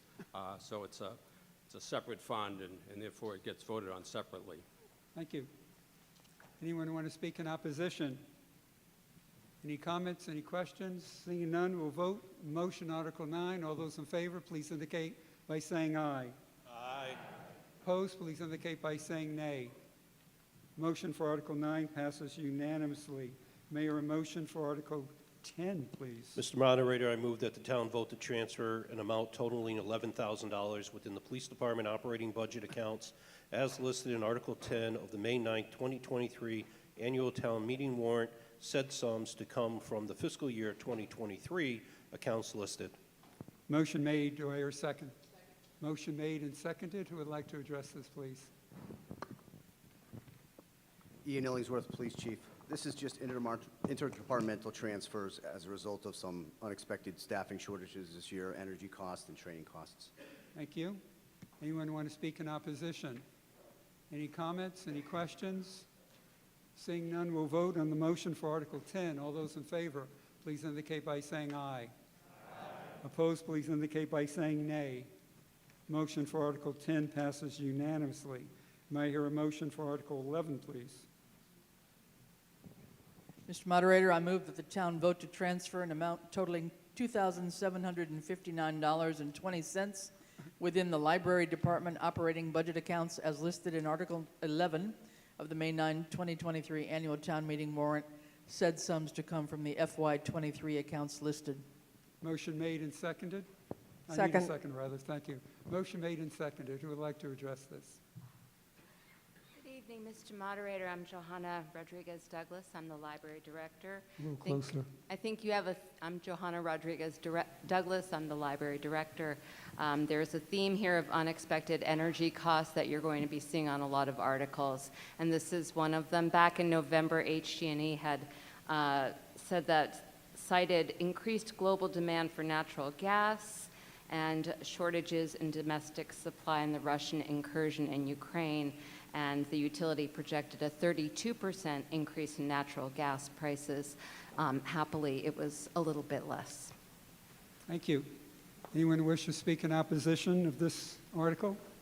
Comments, questions? Seeing none, we'll vote on the motion for Article 11. All those in favor, please indicate by saying aye. Aye. Opposed, please indicate by saying nay. The motion for Article 11 passes unanimously. May I hear a motion for Article 12, please?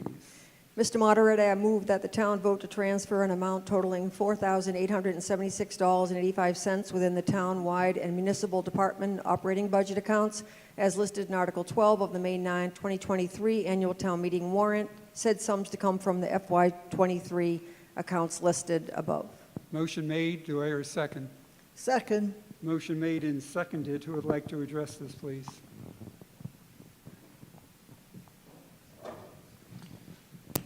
Mr. Moderator, probably two separate areas. One is that the town had actually ordered and entered into a lease for a new photocopier due to, shall we say, supply side issues. It took longer to come in, so we had to keep the older, more expensive photocopier for a period of time. And also that account covers copy paper, which has also increased dramatically. The other is energy costs and some town hall expenses, which were unexpected. Thank you. Anyone who wishes to speak in opposition? Any comments? Any questions? Seeing none, we'll vote on the motion under Article 12. All those in favor, please indicate by saying aye. Aye. Opposed, please indicate by saying nay. The motion for Article 12 passes unanimously. Mayor, a motion for Article 13, please. Mr. Moderator, I move that the town vote to transfer an amount totaling $6,181.33 within the employee benefits operating budget, workers' compensation from the health insurance budget account. Said sums to come from fiscal year 2023 accounts as listed in Article 13 of the May 9th, 2023 annual town meeting warrant. Motion made. Do I hear a second? Second. Motion made and seconded. Who would like to address this, please?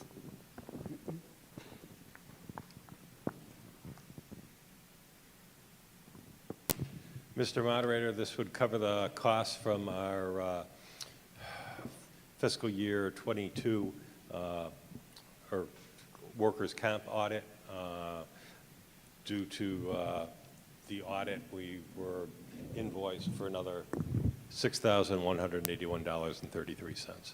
Thank you. Anyone want to speak in opposition for this article? Comments, questions? Seeing none, we'll vote on the motion for Article 13. All those in favor, please indicate by saying aye. Aye. Opposed, please indicate by saying nay. Motion for Article 13 passes unanimously. May I hear a motion for Article 14, please? Mr. Moderator, I move that the town vote to transfer an amount totaling $13,000 to the Accounting Independent Audit Budget account from the accounts as listed in Article 14 of the May 9th, 2023 Annual Town Meeting warrant. Motion made. Do I hear a second? Second. Motion made and seconded. Who would like to address this, please?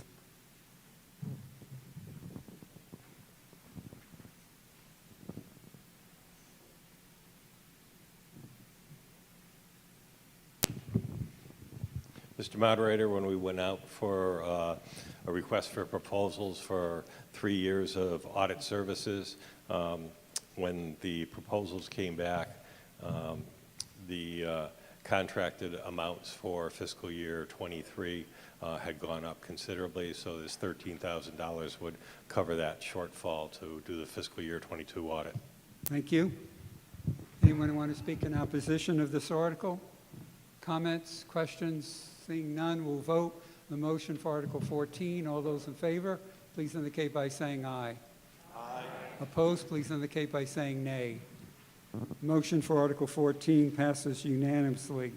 May I hear a motion for Article 15, which is different from the one that you have in your handout? Mr. Moderator, I move that, that the town vote to transfer or appropriate an amount totaling $102,468.33 from ambulance receipts reserved for appropriation within the Fire EMS Department operating budget accounts, specifically $250 to EMS certification, $27,500 to ambulance EMS expense accounts, $2,500 to fire EMS building expense account, $48,314.66 to EMT wages, and $22,153.67 to the fire department wages for the fiscal year 2023 budget.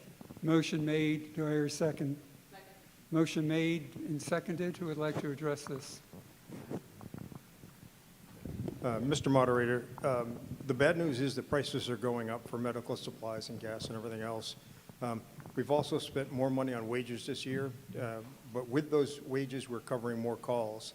The good part of this whole equation is that we have gained more revenue, just about equal to the amount that we're asking for into the ambulance receipts account. So it near balances out. Thank you. Anyone wish to speak in opposition of this article? Any comments, any questions? Seeing none, we'll vote. Motion for Article 15. All those in favor, please indicate by saying aye. Aye. Opposed, please indicate by saying nay. Motion for Article 15 passes unanimously. May I hear a motion for Article 16, please? Mr. Moderator, I move to see if the town will vote to transfer the sum of $10,000 from the Capital Stabilization Fund to a town hall capital account to fund the necessary code upgrade repairs to the town hall elevator. Thank you. Motion made. Do I hear a second? Second. Motion made and seconded. Who would like to address this, please?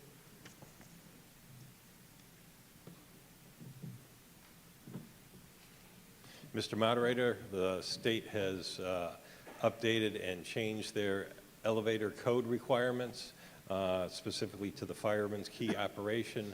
The cost to upgrade our town hall elevator, which will need to be done before the next annual elevator inspection in August, is $10,000.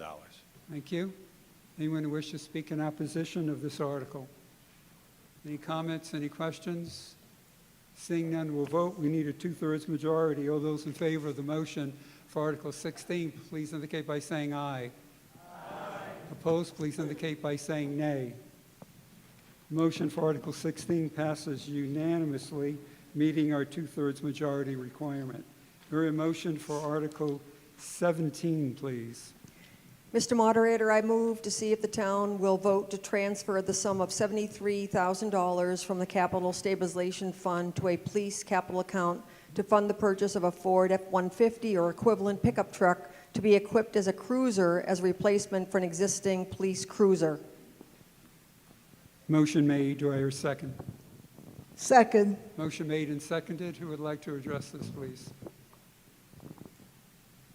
Ian Illingsworth, Police Chief. Currently, the police department has 5 cruisers in service. 3 of those 5 have over 100,000 miles on them. 3 of those 5 cruisers have over 100,000 miles on them. In particular, 2. One has about 130,000 miles and the other about 140,000 miles. Thank you. Anyone who wishes to speak in opposition of this article? Any comments, any questions? Seeing none, we'll vote. A motion for Article 17 needs 2/3 majority. All those in favor, please indicate by saying aye. Aye. Opposed, please indicate by saying nay. The motion for Article 17 is unanimous vote, and it meets our 2/3 majority. Motion for Article 18, please, and that is changed from your handout.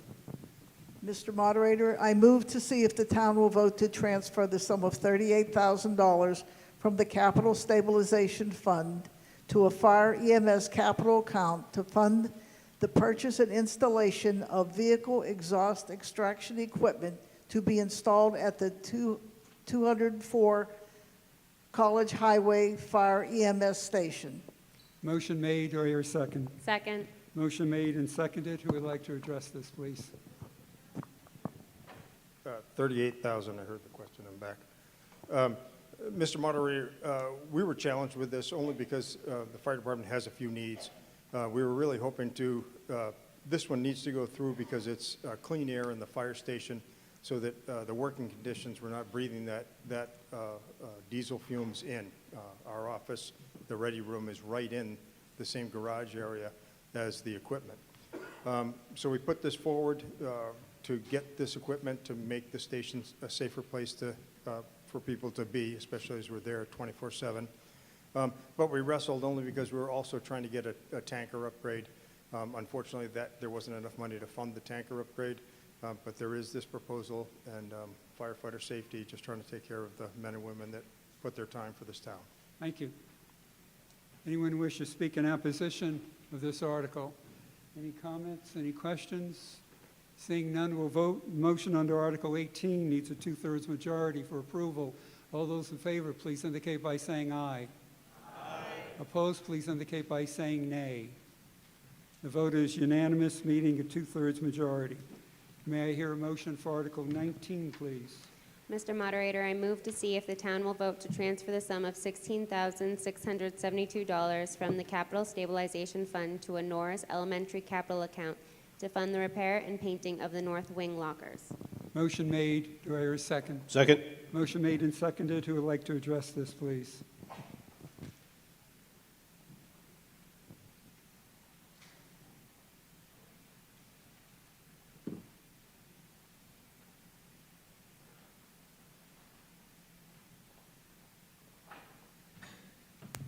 Aliza Pluta, principal here at Norris School. I've been vetted before. Yes. This is to repair the hardware and paint with electrostatic painting, the lockers in the 5th and 6th grade wing, which have been here since the school was built in 1957. And to replace those lockers, it would be $56,000. So we thought it would be fiscally responsible to just paint them and repair them at this time. Thank you. Thanks. Anyone who wishes to speak in opposition? Any comments, any questions? Seeing none, we'll vote. The motion for Article 19, all those needs a 2/3 majority for approval. All those in favor, please indicate by saying aye. Aye. Opposed, please indicate by saying nay. The motion for Article 19 passes by, it's unanimous, and it meets our 2/3 majority. Motion for Article 20, please. Mr. Moderator, I move to see if the town will vote to transfer the sum of $16,750 from the Capital Stabilization Fund to a Town Hall capital account to fund the replacement and installation of repairs to the Town Hall concrete main entrance and sidewalk and an accessible walkway. Motion made. Do I hear a second? Second. Motion made and seconded. Who would like to address this, please?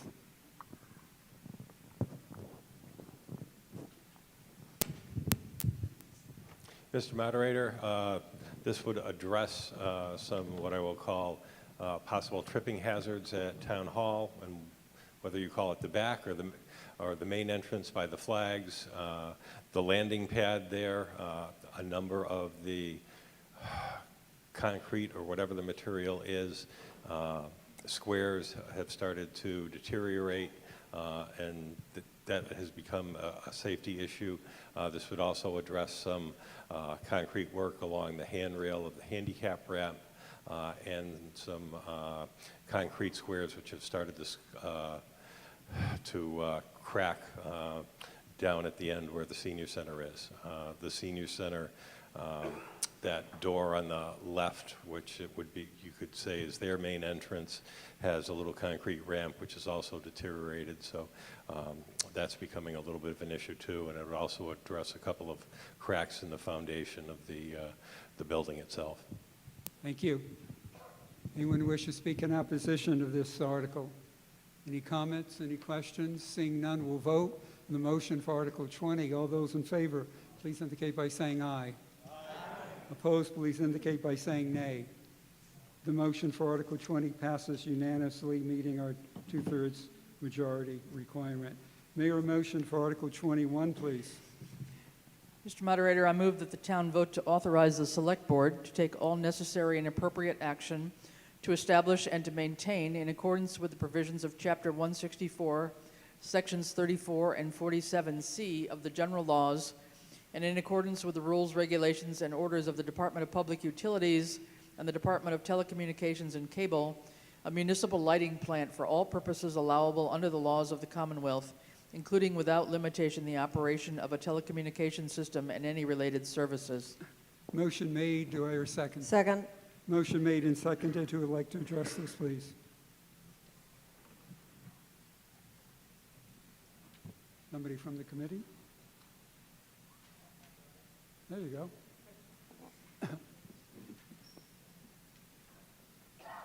Hello, Dan LaValle, 17 Glendale Road, member of the Technology Committee, or the Ad Hoc Technology Committee. So this is the second vote that we would be having on a municipal light plant. People are going to go, what's a municipal light plant? Basically, it's allowing us to develop fiber optic internet in our town. So similar to what our neighboring towns like Westfield has done, I think South Hadley, Holyoke. This would allow it, by voting this allows us to continue the effort to get fiber in our town. So, good. Thank you. Anyone who wishes to speak in opposition to this article? Any questions? Any comments? Seeing none, we'll vote. Needs two-thirds majority for approval. All those in favor of the motion on Article 21, please indicate by saying aye. Opposed, please indicate by saying nay. The motion for Article 21 passes unanimously, meeting our two-thirds majority requirement. Mayor, a motion for Article 22, please. Mr. Moderator, I move that the town vote pursuant to the provisions of General Law, Chapter 40, Section 5B, to create a new special purpose stabilization fund to be known as the Opioid Settlement Stabilization Fund, which may be expended for all of the purposes allowed by law, including those outlined in applicable opioid litigation settlement documents, a document prepared by the Substance Abuse Bureau of the Commonwealth's Office of Health and Human Services Department, found at http://www.mass.gov.doc. Massachusetts Abatement Terms download entitled Abatement Strategies, and consistent with any state guidelines or regulations further clarifying allowable uses of opioid litigation settlement funds, and further to adopt the last paragraph of said Section 5B and dedicate to such fund without further appropriation 100% of the opioid litigation settlement funds received by the town. Thank you. Motion made. Do I hear a second? Second. Motion made and seconded. Who would like to address this, please?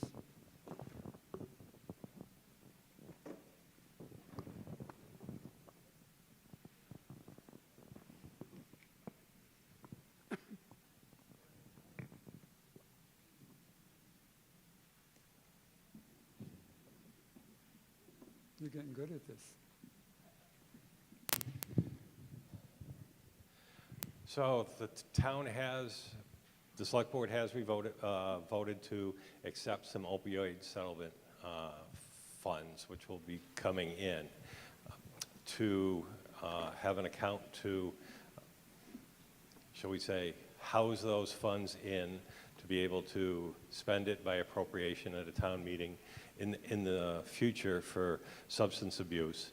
The recommended, shall we say, avenue is to create a stabilization account. So we are here to request the town approve that.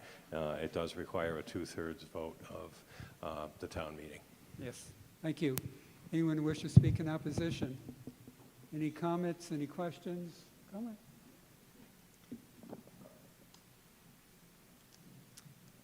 Vicky Morrow, Pomeroy Meadow Road, Chair of the Finance Committee. The governor has put forth a supplemental budget, and within that supplemental budget, there is a legislation put forth by the Division of Local Services to let the Bureau of Accounts Director create special revenue funds purposely for these types of issues, where the state says, hey, we're going to give you a boatload of money. We're not quite sure how you're going to account for it yet, but this would give the director permission to establish, without having special legislation go through the Senate, to be able to set up these funds so that the funds from the opioid would be directly put into those special revenue funds, and you wouldn't necessarily have to wait for free cash to be certified in order to get the funds to put them into the stabilization fund and then vote them out. It's and they've the governor has voted yes on this, and they're just waiting for the rest of the legislation to vote for the supplemental budget. So in my personal opinion, I would hold off until that legislation is passed. That way you don't have to wait for free cash to be certified. And if it's not certified on time and it's May, like it was this year, you're waiting a whole year before you put those monies in and that you can actually spend them. So I would hold off waiting till that legislation gets passed. Thank you. Any other comments? Any other questions?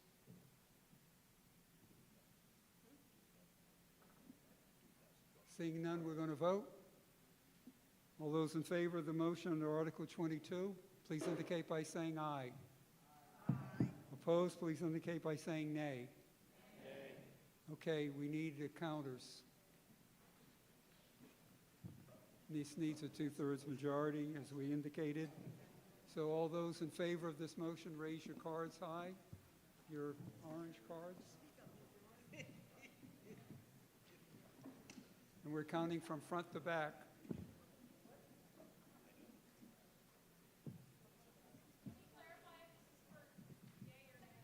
This is, for all those indicate in voting aye, voting yes.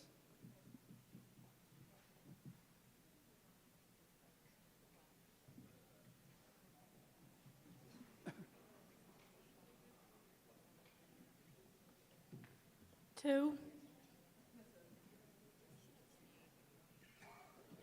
2.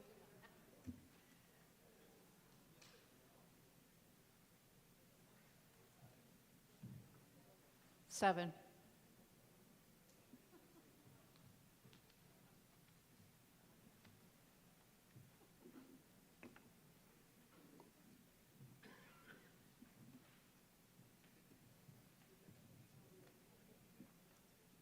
7.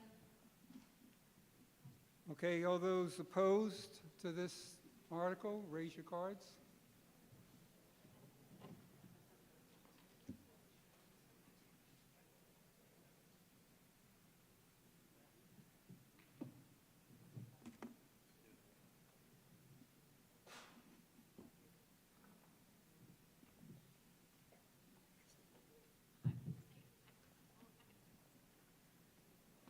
$16. 20. 8. Gonna do a dance there. 16. How much? 16, 16, 1/6.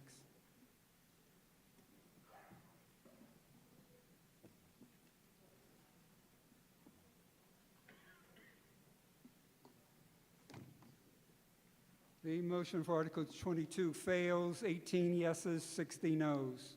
May I hear the motion for Article 23, please?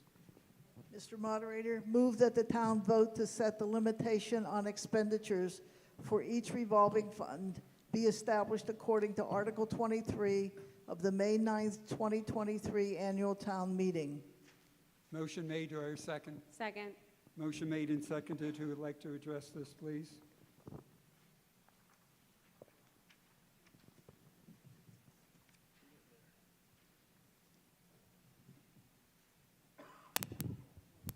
Mr. Moderator, this article will set the spending limits for each of the revolving funds the town has. Thank you. Anyone who wishes to speak in opposition of this article? Any comments? Any questions? Seeing none, we'll vote on the motion for Article 23. All those in favor, please indicate by saying aye. Aye. Opposed, please indicate by saying nay. Motion for Article 23 passes unanimously. Now, the moment of the evening, we're going to go over 24, 25, 26, 27, because we already voted on them. See you in Article 28. Turn your pages. I got page 18 on the bottom. There are a motion for Article 28, please. Mr. Moderator, I move that the town vote to name the East Street Bridge in memory of John V. Garska and provide signage thereto as set forth in Article 28 of the warrant for the May 9th, 2023 annual town meeting or take any action thereto. Motion made. Do I hear a second? Second. Motion made and second. Who would like to address this, please?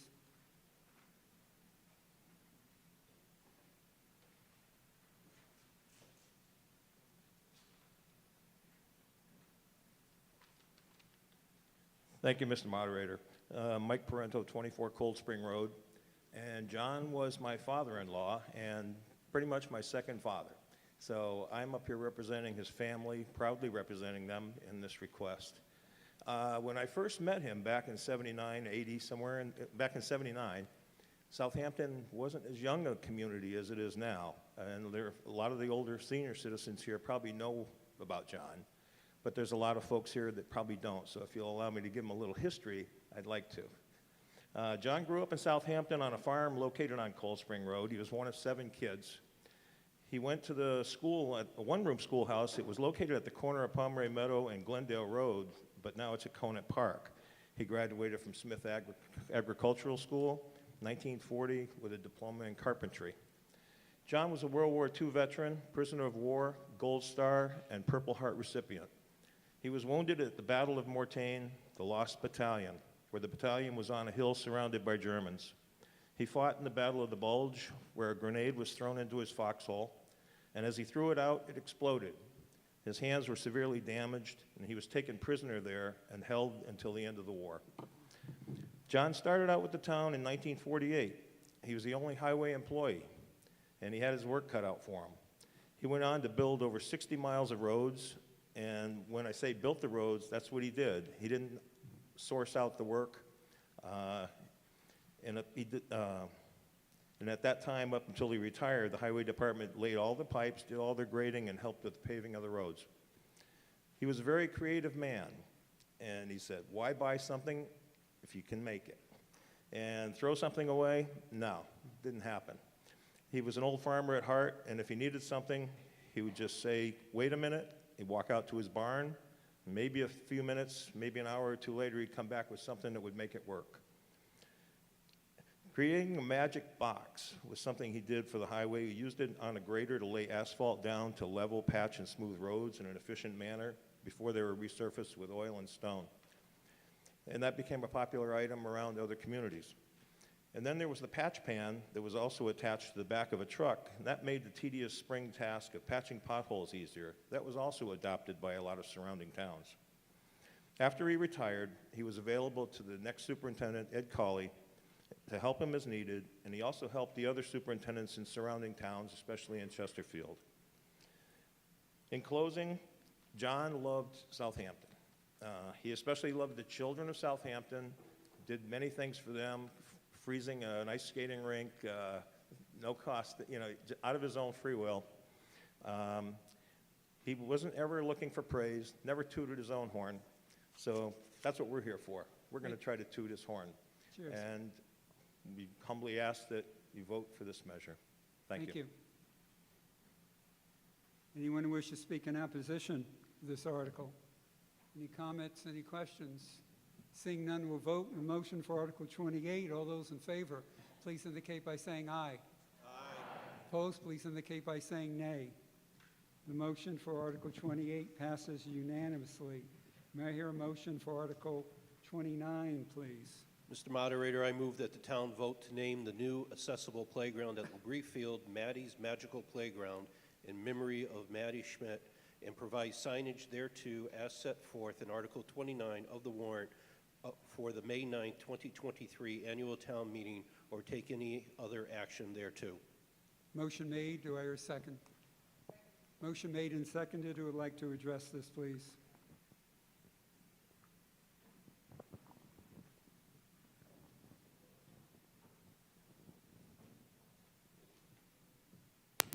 Juliet Locke, 106 Crooked Ledge Road. Again, thank you all for listening to our stories about Maddie, and we really appreciate the opportunity to name this playground after her, Maddie's Magical Playground. Thank you. Thank you. Anybody else? Anybody want to speak in opposition? Anybody have any comments, any questions? Seeing none, we'll vote on the motion for Article 29. All those in favor, please indicate by saying aye. Opposed, please indicate by saying nay. The motion for Article 29 passes unanimously. Hey, we made it to the 30s. Can I hear a motion for Article 30, please?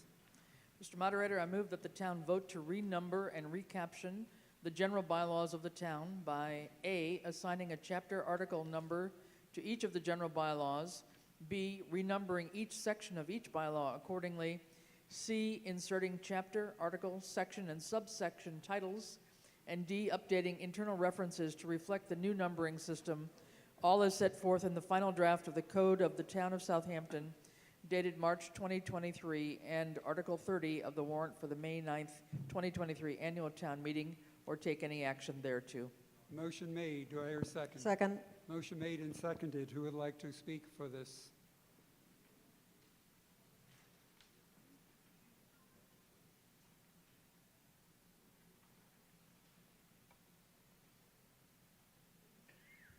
Francine Tishman, Glendale Road, member of the Bylaw Review Committee. The process of recodifying the bylaws enabled us to organize them into content areas that had related content and purpose. For example, the new administrative section now includes all bylaws related to the structure and function of town government and its administrative responsibilities, like town meeting, select board, town administrator, treasurer collector, town clerk, finance committee, etc. Because of this reorganization, as you heard, all bylaws had to subsequently be renumbered. Our current bylaws require that changes like renumbering have to be approved at town meeting. This new system will allow for future additions by adding them to the appropriate section rather than just sticking them in chronological order at the end of the bylaws. This will facilitate a better understanding of our town's government, structure, and its function. Thank you. Thank you. Anyone who wishes to speak in opposition of this article? Any comments, any questions? Seeing none, we'll vote on the motion for Article 30. All those in favor, please indicate by saying aye. Opposed, please indicate by saying nay. The motion for Article 30 passes unanimously. May I hear a motion for Article 31, please?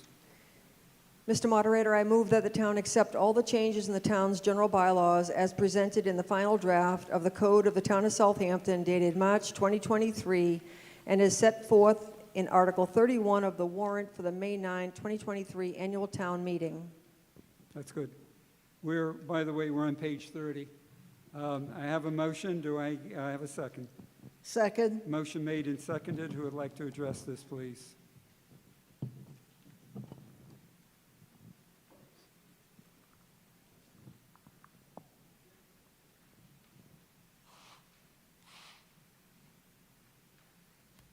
Francine Tishman, Glendale Road, member of the Bylaw Review Committee. This article details the edits made to a number of bylaws to ensure clarity, consistency of language, and improve the comprehensiveness of the information.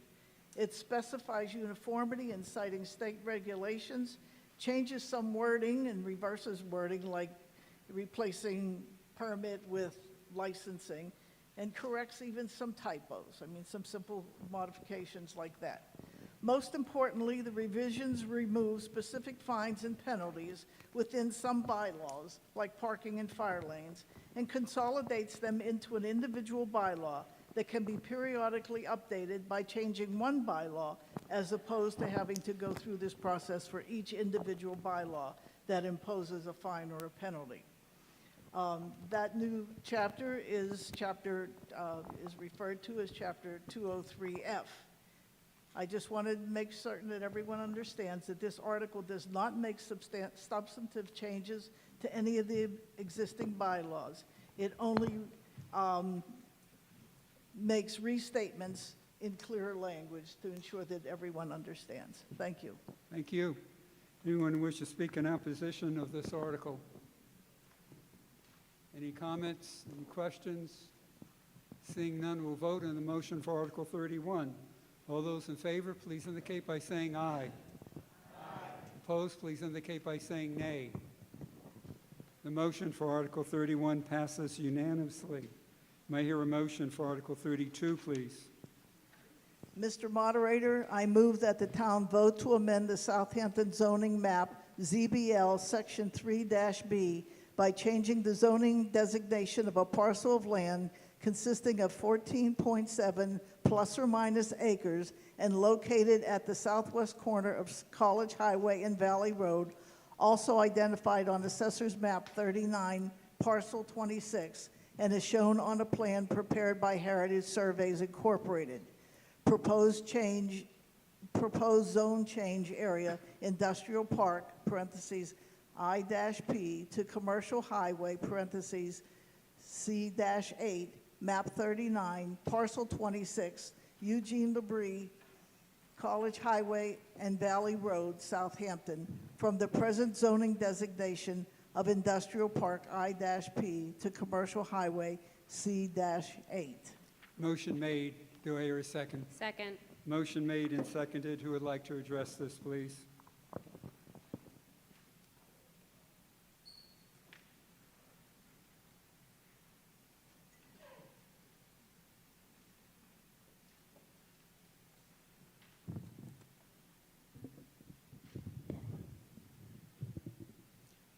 Paul Deman, Planning Board.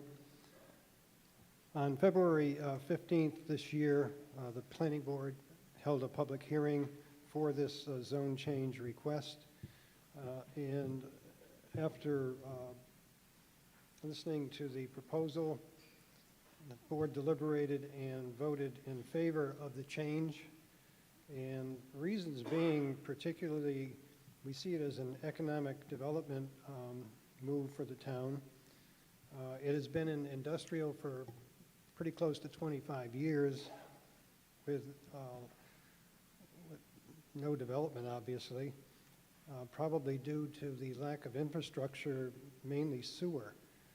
However, the property owner has had several inquiries from smaller businesses, service-type businesses, a brewery, a restaurant, and on the property is the iconic Red Barn, which they have spent thousands of dollars to renovate, and that will be preserved for someone to either open a new business or relocate from somewhere else.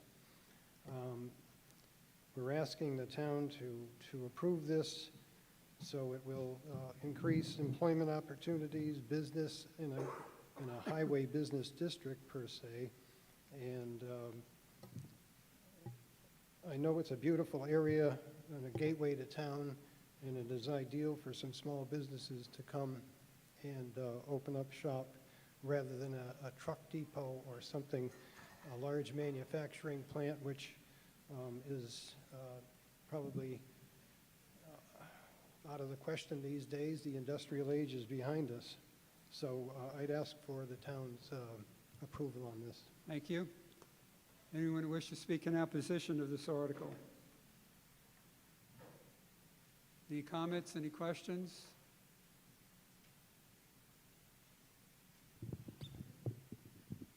Like an ice cream cone.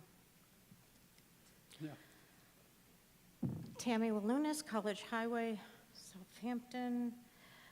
Mr. Moderator, fact, boards and committees are elected in Southampton.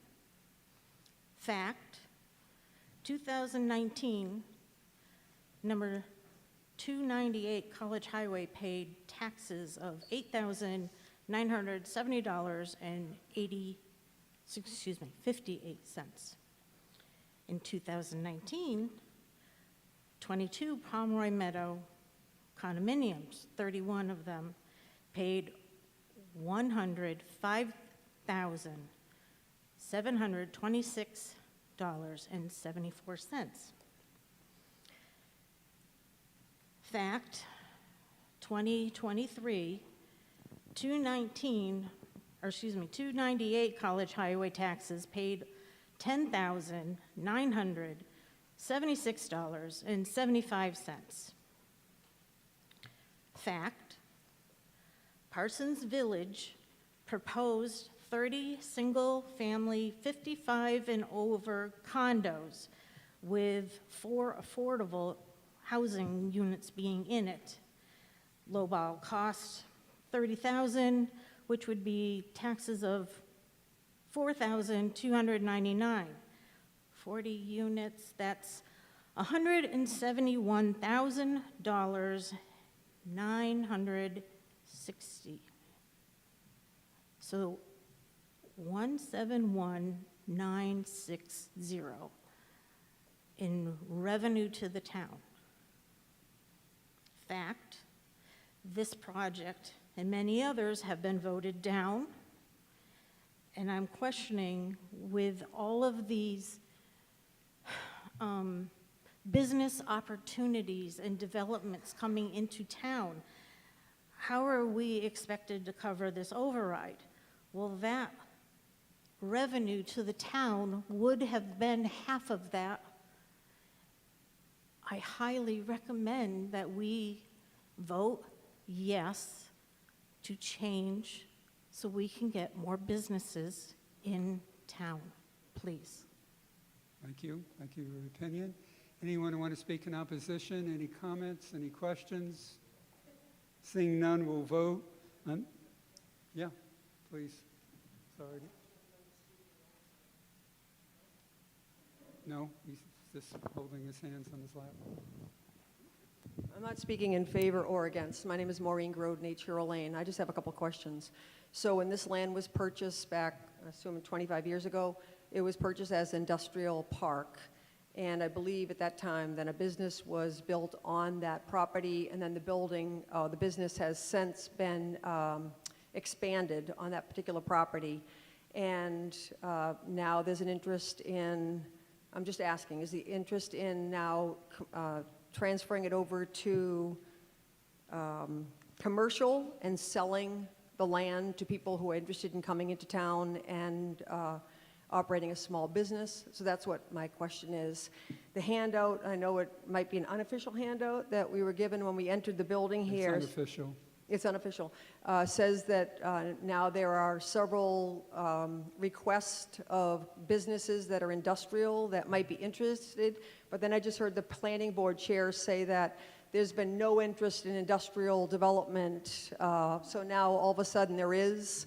So I just want to understand exactly what the plan is for the property. Paul, you want to address that, please? Thank you, Green.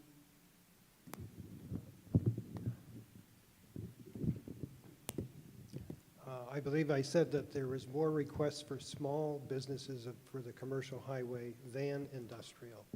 The owner has fielded more requests from private businesses if the land was available to build on for commercial, and it currently is not. So the request is for commercial, not industrial. Did that answer your question? Okay.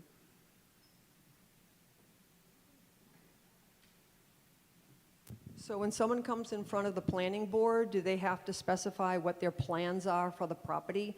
And if so, do the plans say that they're planning on selling off individual lots so that people can build, have small businesses? Right now, up and down Route 10, between the bowling alley being sold and several other commercial lots, including lots owned at Zero College Highway, as well as the Harley Davidson, we seem to have a lot of commercial property. So I'm just curious to know, when they come in front of the planning board, do they have to specify the plans for the property? Thank you. Paul? No, they do not. It's just a request that the owner would be fielding requests from businesses. And while it's not currently commercially zoned, then it says, I'm sorry, but there's nothing we do about that. But no, there are no plans that we have to see in order to change a zone. That answer your question?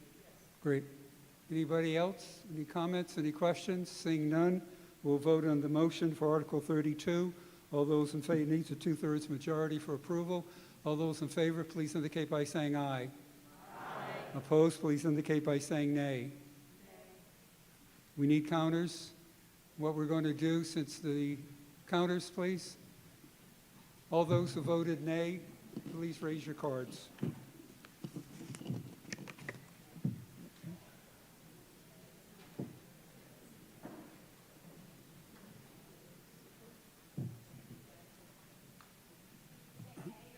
Those who voted nays, nay. Negative, noes, raise your cards.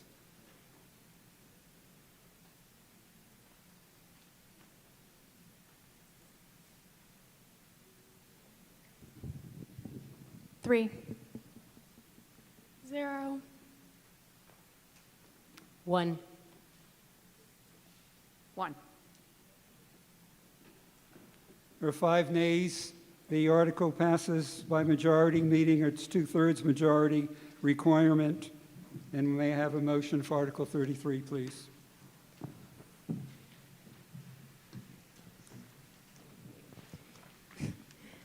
Mr. Moderator, I move that the town vote to adopt the renumbering and revision of the zoning bylaw of the town as set forth in the final draft of the zoning bylaw dated March 2023, said renumbering and revision of the zoning bylaw having been done under the direction of the planning board and being a compilation and a comprehensive update of the present zoning bylaw, including amendments thereto. All zoning bylaws as amended heretofore in force shall be repealed, except that such repeal shall not affect any suit or proceeding pending as the result of an existing law, as presented in Article 33 of the May 9th, 2023 annual town meeting. Motion made. Do I hear a second? Second. Motion made and seconded. Who would like to address this, please? Paul Deman, Planning Board. 7.5 years ago, beginning in November of 2016, the Planning Board undertook the task of revising and amending zoning bylaws that there were no major changes in since 1986. So 37 years is a long time to go without trying to get things in a current state of affairs. And with the General Bylaws Committee working with General Code, who did the general bylaws, now known as E-Code, we were able to also have E-Code, General Code, go through the existing bylaws and correct language, typos, and particularly corrections to Mass General Law. And we have revised with some changes 15 out of 63 sections. Hopefully you all picked up a handout that was here tonight which highlights the chapters that work had been done on, and the ones that were in asterisks were the ones that had what we felt were major changes. This is also in compliance with the request made years ago from the master plan to get them updated. And with the help of Larry Smith, our retired Board consultant, Pioneer Valley Planning Commission, and now our current consultant, Richard Harris. We were able to piecemeal this for 7.5 years with a very dedicated board, and made the changes that you have before you tonight. And it's been a long process, and we hope that you'll look upon them favorably. And Richard Harris is here to answer any technical questions any of the residents may have. Thank you. Anyone who want to speak in opposition of this motion under this Article 33? Anybody have any questions? Any comments? Well, seeing none, we'll vote. All those in favor of the motion under Article, and it's 2/3 majority required for approval. All those in favor of the motion on Article 33, please indicate by saying aye.